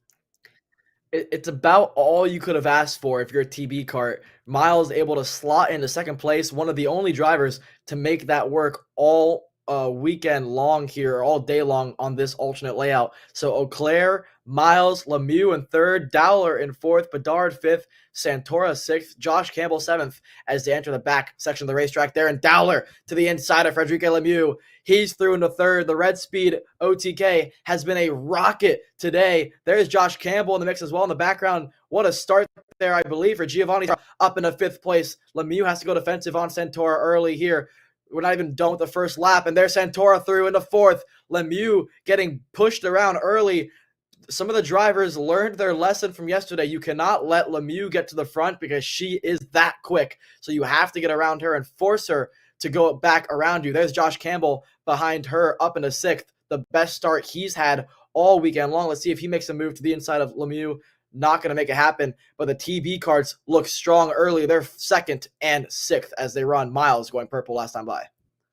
Yeah, I mean, Josh Campbell been anonymous all weekend long. I saw one. Whoa! We got two carts, I believe, in the barrier there on the exit of the sweeper there. That is not good. But in the meantime, a battle for the lead round the outside. Christian Miles with a move on Cooper Auclair. Move the Race Lab TV cart up to the front of the field. And that was a power statement from Christian Miles. Early on in these races, he has been so quick. Griffin Dowler has been so quick.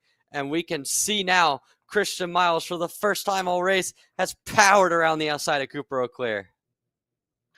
Wow, what a move from Christian Miles. Just kept his foot in it around the outside, and now it's Miles versus Auclair. This is the way that they were in Heat 1 when they had the contact, should I say, to end that one here. But Griffin Dowler, how impressive has he been all day long? Going purple, 45-7. Here comes Auclair. Do we see a move to the inside? Not going to happen. It's Miles, Auclair, and then Dowler, and then a slight buffer between them and Giovanni Santora, who's had a very solid start to this one. Yellow is out, a local yellow that is, so no passing through this part of the racetrack. Dowler sits in third. Santora was actually the quickest of the top four besides Dowler there. Lemieux, her personal best. Murphy on the Kart Public in sixth. Campbell has now lost a spot there to fall to seventh. And Oliver Bedard, once again, after starting in the top five, is in eighth.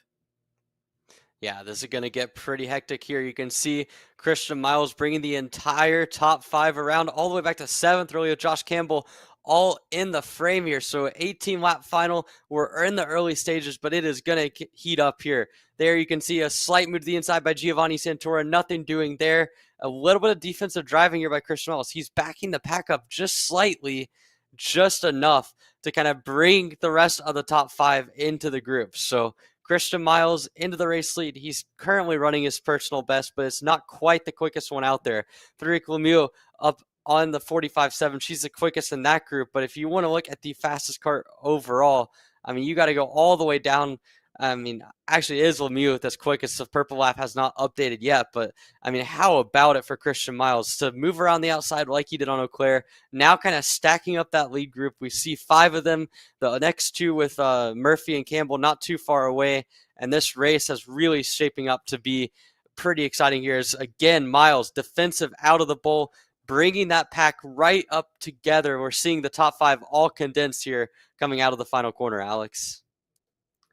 Yeah, it's a nice strategy from Miles because he knows the way those first two heats have gone for him, he's able to get out to a good lead and then it falls away from him towards the end. So if you're Christian Miles, right, like you don't want to try to go out there and make it a 2-kart race because you're probably going to lose it. But if you make it a 6 or 7-kart race, you actually increase your odds at winning because if you start stacking the pack, right, it'll bottleneck inside the corners. And as long as he can focus on exit speed, we saw with that move around the outside of Auclair how strong his motor is around this place. If you make the pack 7 to 8 karts, right, you're going to start seeing passes for second, for third, for fourth, and all that racing behind you gives you a better chance at winning. Look at Miles. He's focusing on the exit speed, not burning up the rubber as much as we've seen him before. And he actually, in that top 6, the only guy to set a personal best last time by. Yeah, we call it the Brent Cruz method of racing around here. Talking about the former karting world or mini world champion in Brent Cruz, famous for kind of backing up the pack. This is not quite a full white lining display that we're seeing from Christian Miles, but at the same time, he is doing an excellent job of keeping that entire pack really condensed together with slight defensive driving at points. He's making a racing line at other points. He's kind of doing what he needs to do to go fast while also slightly defending from Cooper Auclair, and it's worked out beautifully. And now again, it looks like maybe the one guy that's sort of the weak link in that lead pack is Giovanni Santora.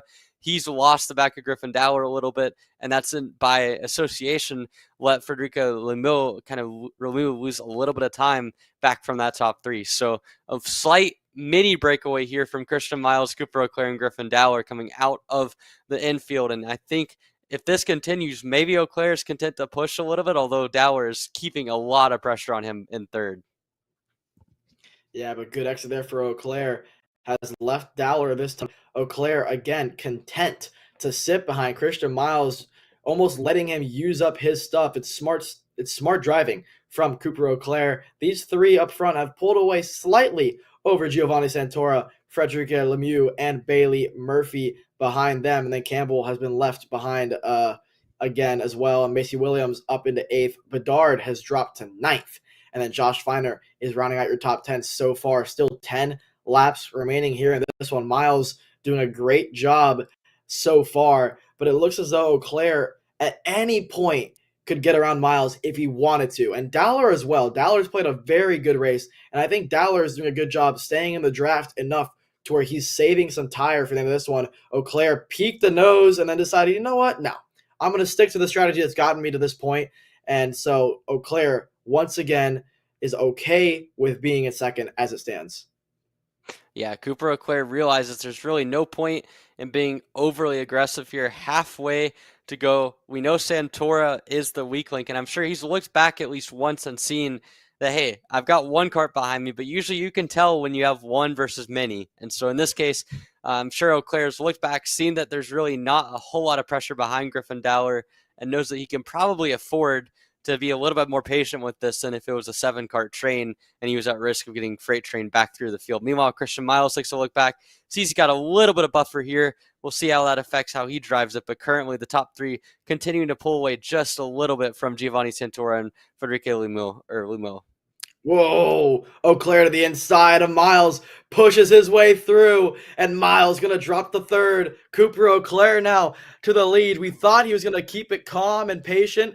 No, the second that clock said lap 10 of 18, he said, you know what? It's my turn to shine. Cooper Auclair to the lead ahead of Dowler. Now it's Christian Miles' turn to turn the wick up and see what he can do to attack these top two ahead of Lemieux, who's gotten around Giovanni Santora. Frederica Lemieux is the one to watch as it stands. She swept the day yesterday. Can she go out on a bang and win the feature race today? So far, it's in the hands of Auclair. There goes Griffin Dowler to the inside, side by side. The Red Speed OTK is up to the point, and now Griffin Dowler is going to start defending. This is going to stack him and pack him at the front here. We have a 5-car train out front, Emery.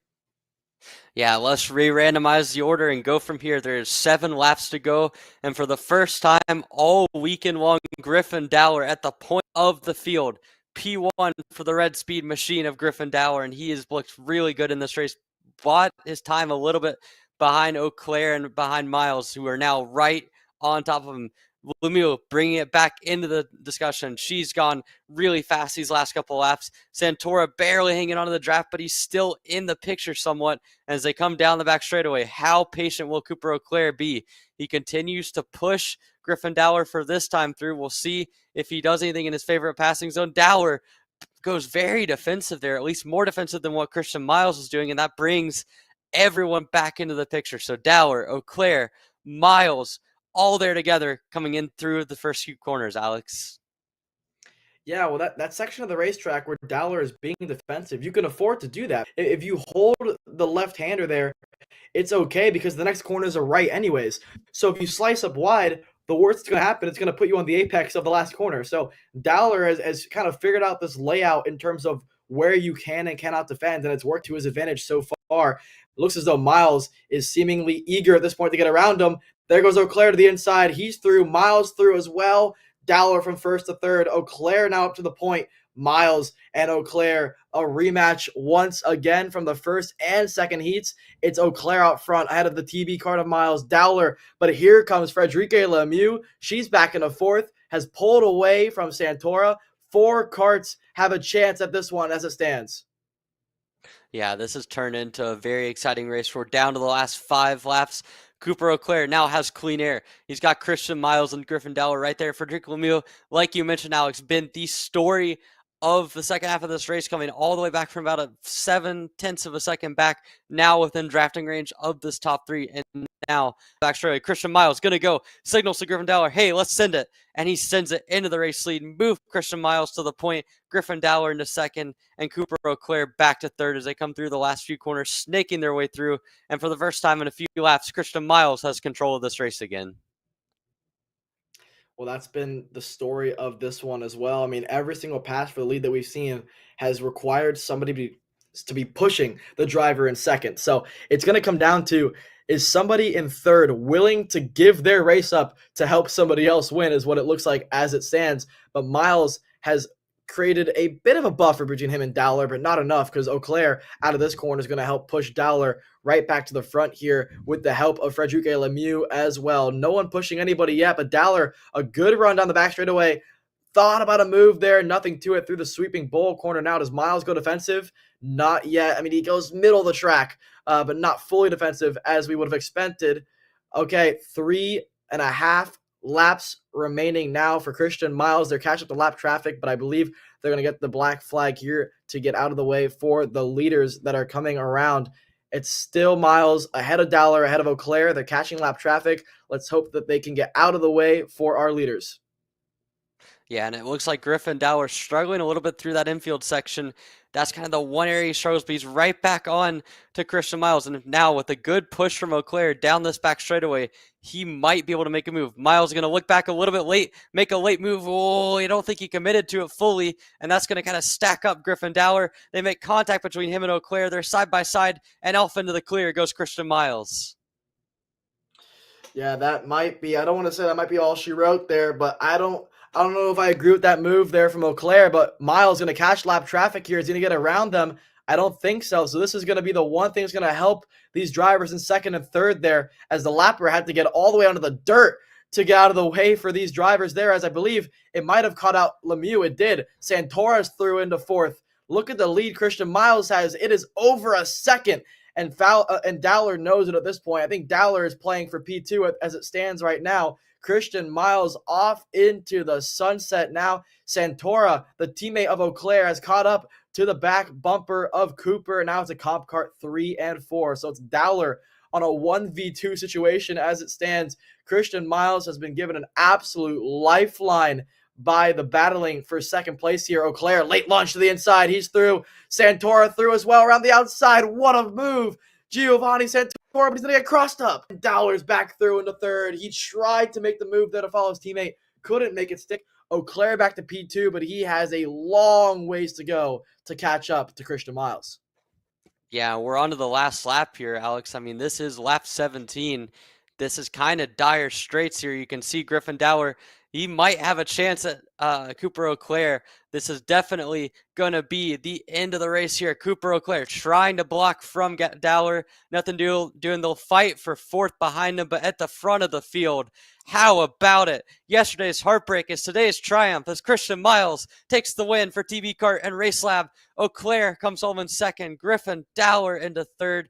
Giovanni Santora finishes off a race for J3 with a fourth place finish. And Frederique Lemieux ends up in fifth after an up and down topsy-turvy type of race. But for Christian Miles, after what was an up and down yesterday with all of the pace in the world, but with a bad mechanical issue in the first heat and an incident in the final, to come away with a race win, it is sensational, Alex. I mean, what a show these Senior Max guys put on.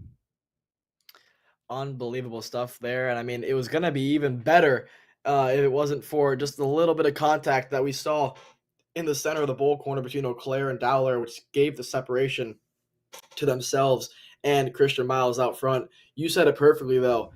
Yesterday's heartbreak, today's triumph for Christian Miles. He was spun round in the feature race. He comes back and wins today ahead of Auclair, ahead of Dowler, Santora fourth, Lemieux in fifth. Murphy, Campbell, Bedard, Williams, and Spencer Smith rounds out your top 10 for the Senior and Master Max guys. Looking for that on the order of who won the Master Max race. It went to Christopher Mann, who got the better of Billy Cleveland, ahead of Clayton Kessler. So Christopher Mann wins Master Max. Christian Miles wins Senior Max. When we come back, one more main event to go, and it's the Mini Max kids. Don't go anywhere.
Welcome back here to PKRA Rotax West Series. It's the final main event of this afternoon, and it's the Minimax kids. It's all about Jackson Porter out front. He has been dominant all weekend on board the 122 High V red and white machine. On his outside, it's Gage Grant, and then it's Mateo Quinto and Harrison Jeffrey and Christian Sanguinetti. Majewska and Gullen rounds out your mini max field. There's a lot of storylines to talk about here, Emery. I mean, for one, Jackson Porter has been astounding all weekend long. But to me, the biggest storyline of the day is Sanguinetti. He has been incredibly quick all weekend long. Obviously, had the spin in that second heat, but in terms of overall pace, he might be the second quickest driver out there as it stands today. Let's see if he can make anything happen to get himself onto that podium positions. Yeah, absolutely. I mean, Sanguinetti, we saw in that second heat, was so quick. He was almost as quick as Jackson Porter was lap after lap, but just could not find his way by Quinto and Gage Grant. So this time he starts on the inside. Granted, nowhere near as good of a starting spot as second on the first two heats, but for this final, I mean, being on the inside of the start, it's easy to suggest that, hey, maybe you could get an extra spot or two. And I think from there, it's just you got to get your elbows out because, I mean, he knows he has the pace to possibly run up there and catch Jackson Porter. So it's just going to come down to making sure that he can do what he needs to do to get by those guys. If you're Gage Grant and Mateo Quinto, for the race win, you might have to try something out of the box here because otherwise it looks like you don't have the raw pace. So we'll see how this one goes. I think those guys are going to have a good fight on their hands for the podium. We'll see what Sanguinetti can do to see if he can get up there. We can also see if Harrison Jeffrey can kind of bring himself back into that podium fight. So there's a number of storylines among these guys, but ultimately all of them are going to have to try to topple Jackson Porter, who has been invincible throughout this weekend from what we've seen. Yeah, I mean, he might be inevitable, but anything can happen in any given race here. Jackson Porter is going to lead them to the green flag. On the inside, it's the row in which most drivers have opted for, if possible. We've seen very few make the outside work. We saw Oliver Bedard do it in the second heat. We saw Christian Miles do it in that feature race, and he ended up winning the race. So for the drivers that could make the outside work, it could pay dividends for your race coming up. 14 laps is the total here. The first of 14 is getting ready to go underway. They're both rows in the tram lines. Green flag is out. Good start for Porter. Good start for Gage Grant. Can he hold the outside? No. Mateo Quinto is going to hold on a P2 there and slot himself behind Jackson Porter. Gage Grant going to set up a crossover move potentially on Quinto. Not going to make it happen. Harrison Jeffrey, good start for him ahead of Christian Sanguinetti. Right now it's Quinto all over the bumper of Jackson Porter. If I'm Mateo Quinto, I want to get around Porter as soon as possible.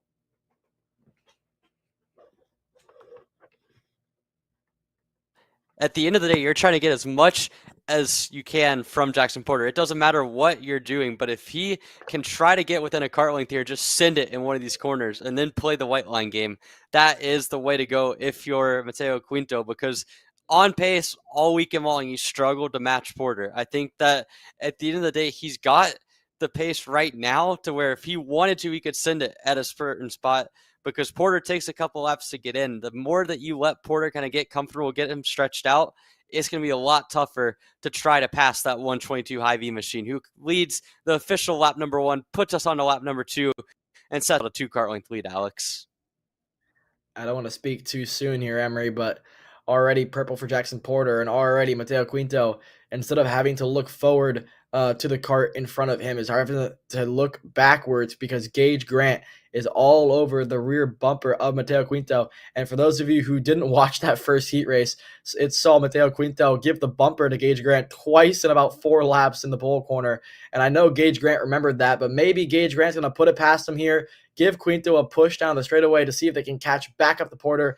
That's exactly what he's going to do. Mature stuff from both drivers. 2 is faster than 1, Emery. And if these drivers can, be consistent, put together lap after lap consistently, even a tenth quicker than Porter last time by, Porter purple at a 48.7, 4/10 faster than the true driver. But if they can find their rhythm as Quinto goes wide there, drops the tire in the sand, that's not what you want to do if you're versing a driver who is essentially an alien out front with how, little mistakes he makes. You cannot afford a single mistake here. Harrison Jeffrey in fourth. This is the strongest run we've seen out of him all weekend. Sanguinetti a little bit further back in fifth, but it's what we've become accustomed to seeing Sanguinetti have a not so good start, drive his way back up to the front, and then not be able to make a move happen. As we see Grant to the inside, Harrison Jeffrey tried to follow, and Sanguinetti off into the sand.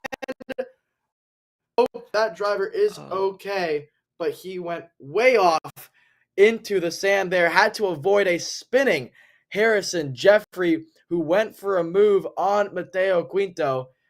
Wow.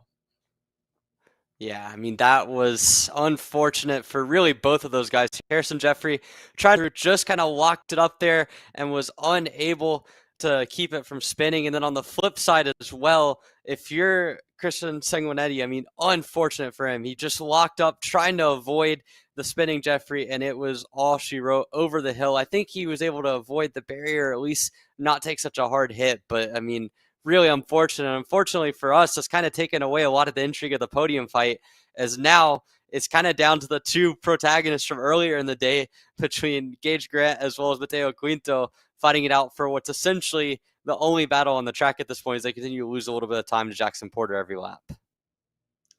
Yeah, so Harrison Jeffrey crosses the line there in fourth at a 48.9, even after the spin, setting good lap times. Let's see if Sanguinetti is able to cross the stripe there. His race is done. I think Sanguinetti's race might be done and dusted there. And like you mentioned, that takes away from this fight for the podium. And so we could basically lock in who's going to be your top three. The order is still yet to be known, but right now it's Jackson Porter ahead of Grant, ahead of Quinto. Let's see if they can work together in any way possible to catch up to the Hy-Vee machine. But as it stands, there's Harrison Jeffrey, who's all on his lonesome there in fourth position, setting faster laps than the two ahead of him, to his credit there on board the Praga machine. Rounding the final corner, let's see what lap times he's able to do. 48.8. He's actually the quickest driver on the racetrack, is Harrison Jeffrey. So if that's any consolation prize for the Praga machine, he'll be happy with that. And actually, Christian Sanguinetti is out there on the racetrack. So to his credit, able to get out of the sand dune, able to get back on the racetrack, and while he may be sick, he'll at least be able to cross the stripe, hopefully, to finish this race and see checkered flag. But Harrison Jeffrey, I mean, he's 7 seconds behind, but he's fast guy on the racetrack. Speaking of which, Grant and Quinto quicker than Jackson Porter last time around. The gap went from 1.5 to 1.3 seconds. Let's see if it's going to close anymore as they round the final corner. What's the gap going to be? 48.8 for Porter, 48.9 for Grant. So back to 1.5 seconds now is the lead. But Porter isn't as dominant in this one as we've become accustomed to seeing. Still, 7 laps in, 7 laps to go. Jackson Porter leads by 1.5 seconds. Yeah, Jackson Porter going to try to continue extending that lead. But, I mean, at the end of the day, he's got enough of a comfortable margin to where he doesn't have to worry too much. And we've seen in this race, like, Grant and Quinto, even with them working flawlessly together, still have not quite had enough pace to stay within range. At best, they're matching or maybe being half a tenth to a tenth quicker. At worst, they're 2 to 3 tenths off. Harrison Jeffrey, though, I mean, I want to give a shout out to him because usually when you spin out of a race or spin like way back, it's so hard to regain momentum. It's so hard to kind of get that motivation back, knowing that you had a shot at a podium that's completely gone at this point.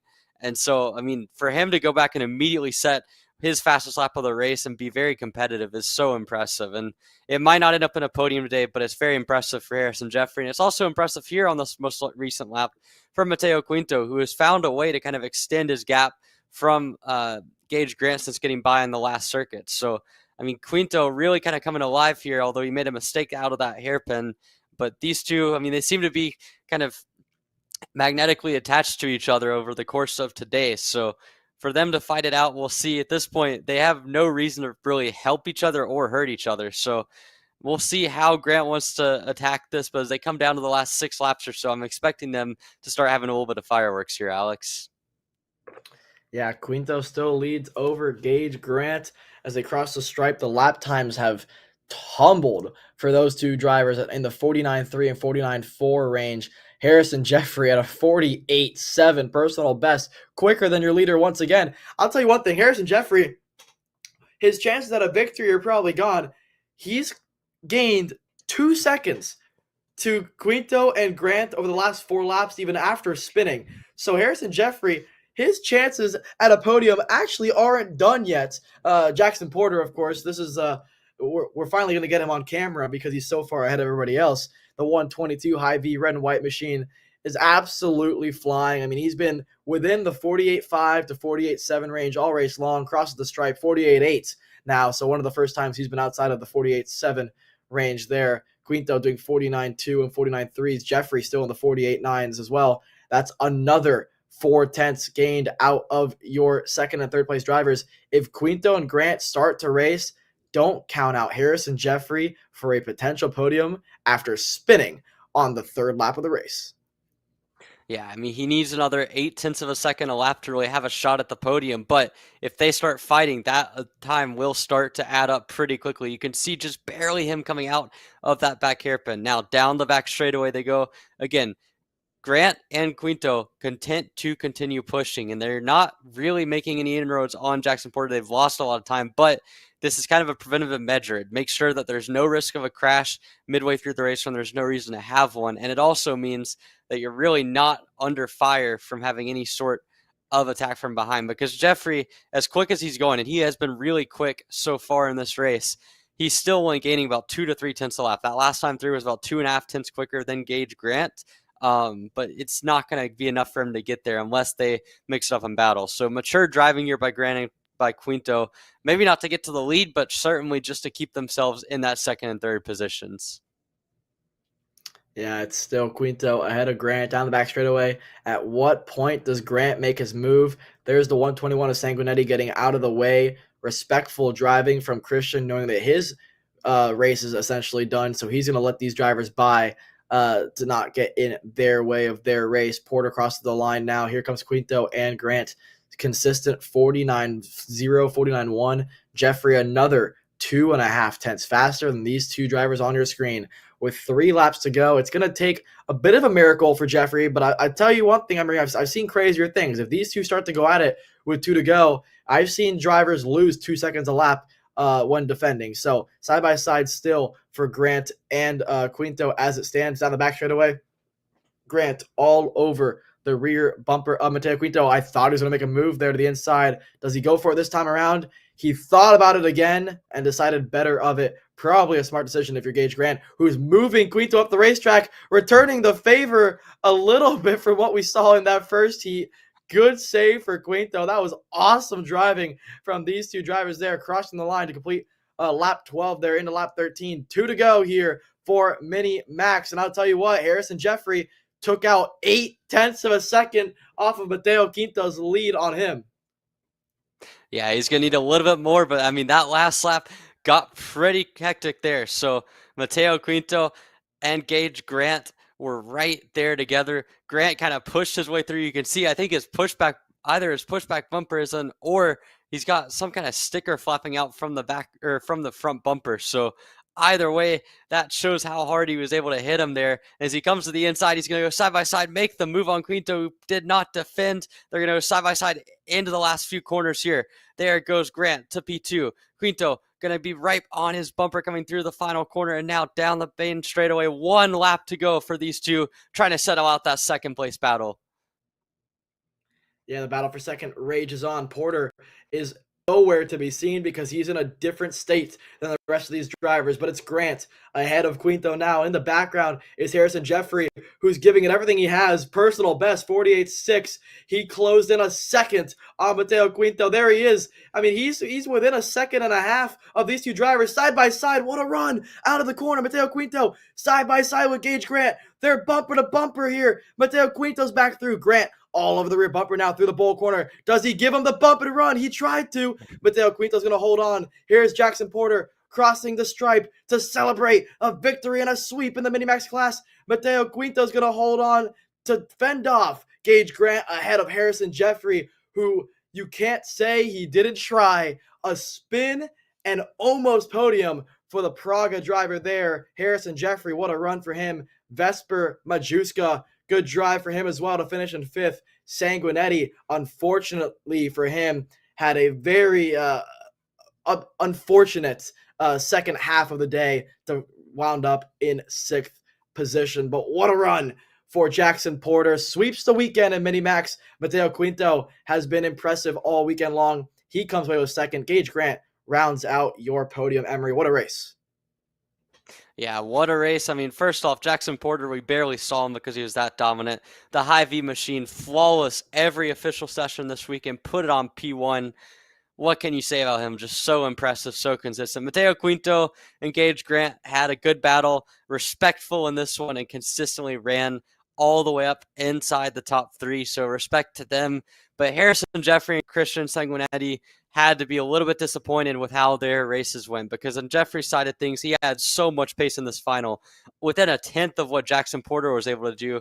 And he just made that one mistake when he was trying to follow through Gage Grant, and it completely just kind of kept everything from working out for him. And on the flip side, Christian Sanguinetti, bad start, unfortunately got caught up in the mess with Harrison Jeffrey.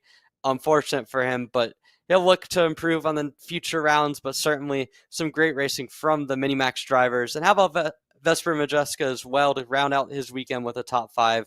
All of the Mini Swift drivers or Minimax drivers had a good weekend, but Jackson Porter reigned supreme here in the final at PKRA, Alex. Yeah, what a run at Minimax. What a round of racing that we had all weekend long. This alternate layout was incredible to witness in terms of the racing action that we got from junior to micro to senior to Minimax, even the Master Max guys. It has been incredible to watch here. Before we sign off, Emery, what was your favorite, race, favorite moment of the weekend? For me, probably got to say the Micromax kids. They put on a show for us. Tarango and Leipka and Becker as well. They were incredible to watch, in my opinion. Yeah, I mean, Tarango and Becker and Leipka all put on a show throughout the weekend. That final yesterday in Micromax was sensational. I mean, Becker and Leipka trading out passes on the last 2 laps, rounding out Becker to win it. That'd probably be my favorite moment. Favorite class, as a whole, we saw a really good Heat 1 in Senior Max, but altogether, all 4 classes had their moments of sensational battles. And I have to say, PKRA delivered some great racing. It's one of my favorite tracks to watch on the circuit. It's a shame we haven't seen as much national stuff over the recent years, but hopefully this race and this series put on a show and can be a sign of what is possible with this track. So, it's a great layout, great racing provided this weekend, and I have to say I'm excited to see how the rest of this 8-round championship pans out, Alex. Yeah, couldn't agree with you more there. Great rounds 1 and 2 here at PKRA for the Rotax West Series. What a run for Jackson Porter, Antoine Lemieux, Christian Miles, and Cam Becker as well. Incredible stuff from all of our winners. And for you guys at home, thank you for watching. We've been Kart Chaser. I'm Alexander Searle. Along with me, Emery Lida. Thank you for watching and have a nice rest of your day.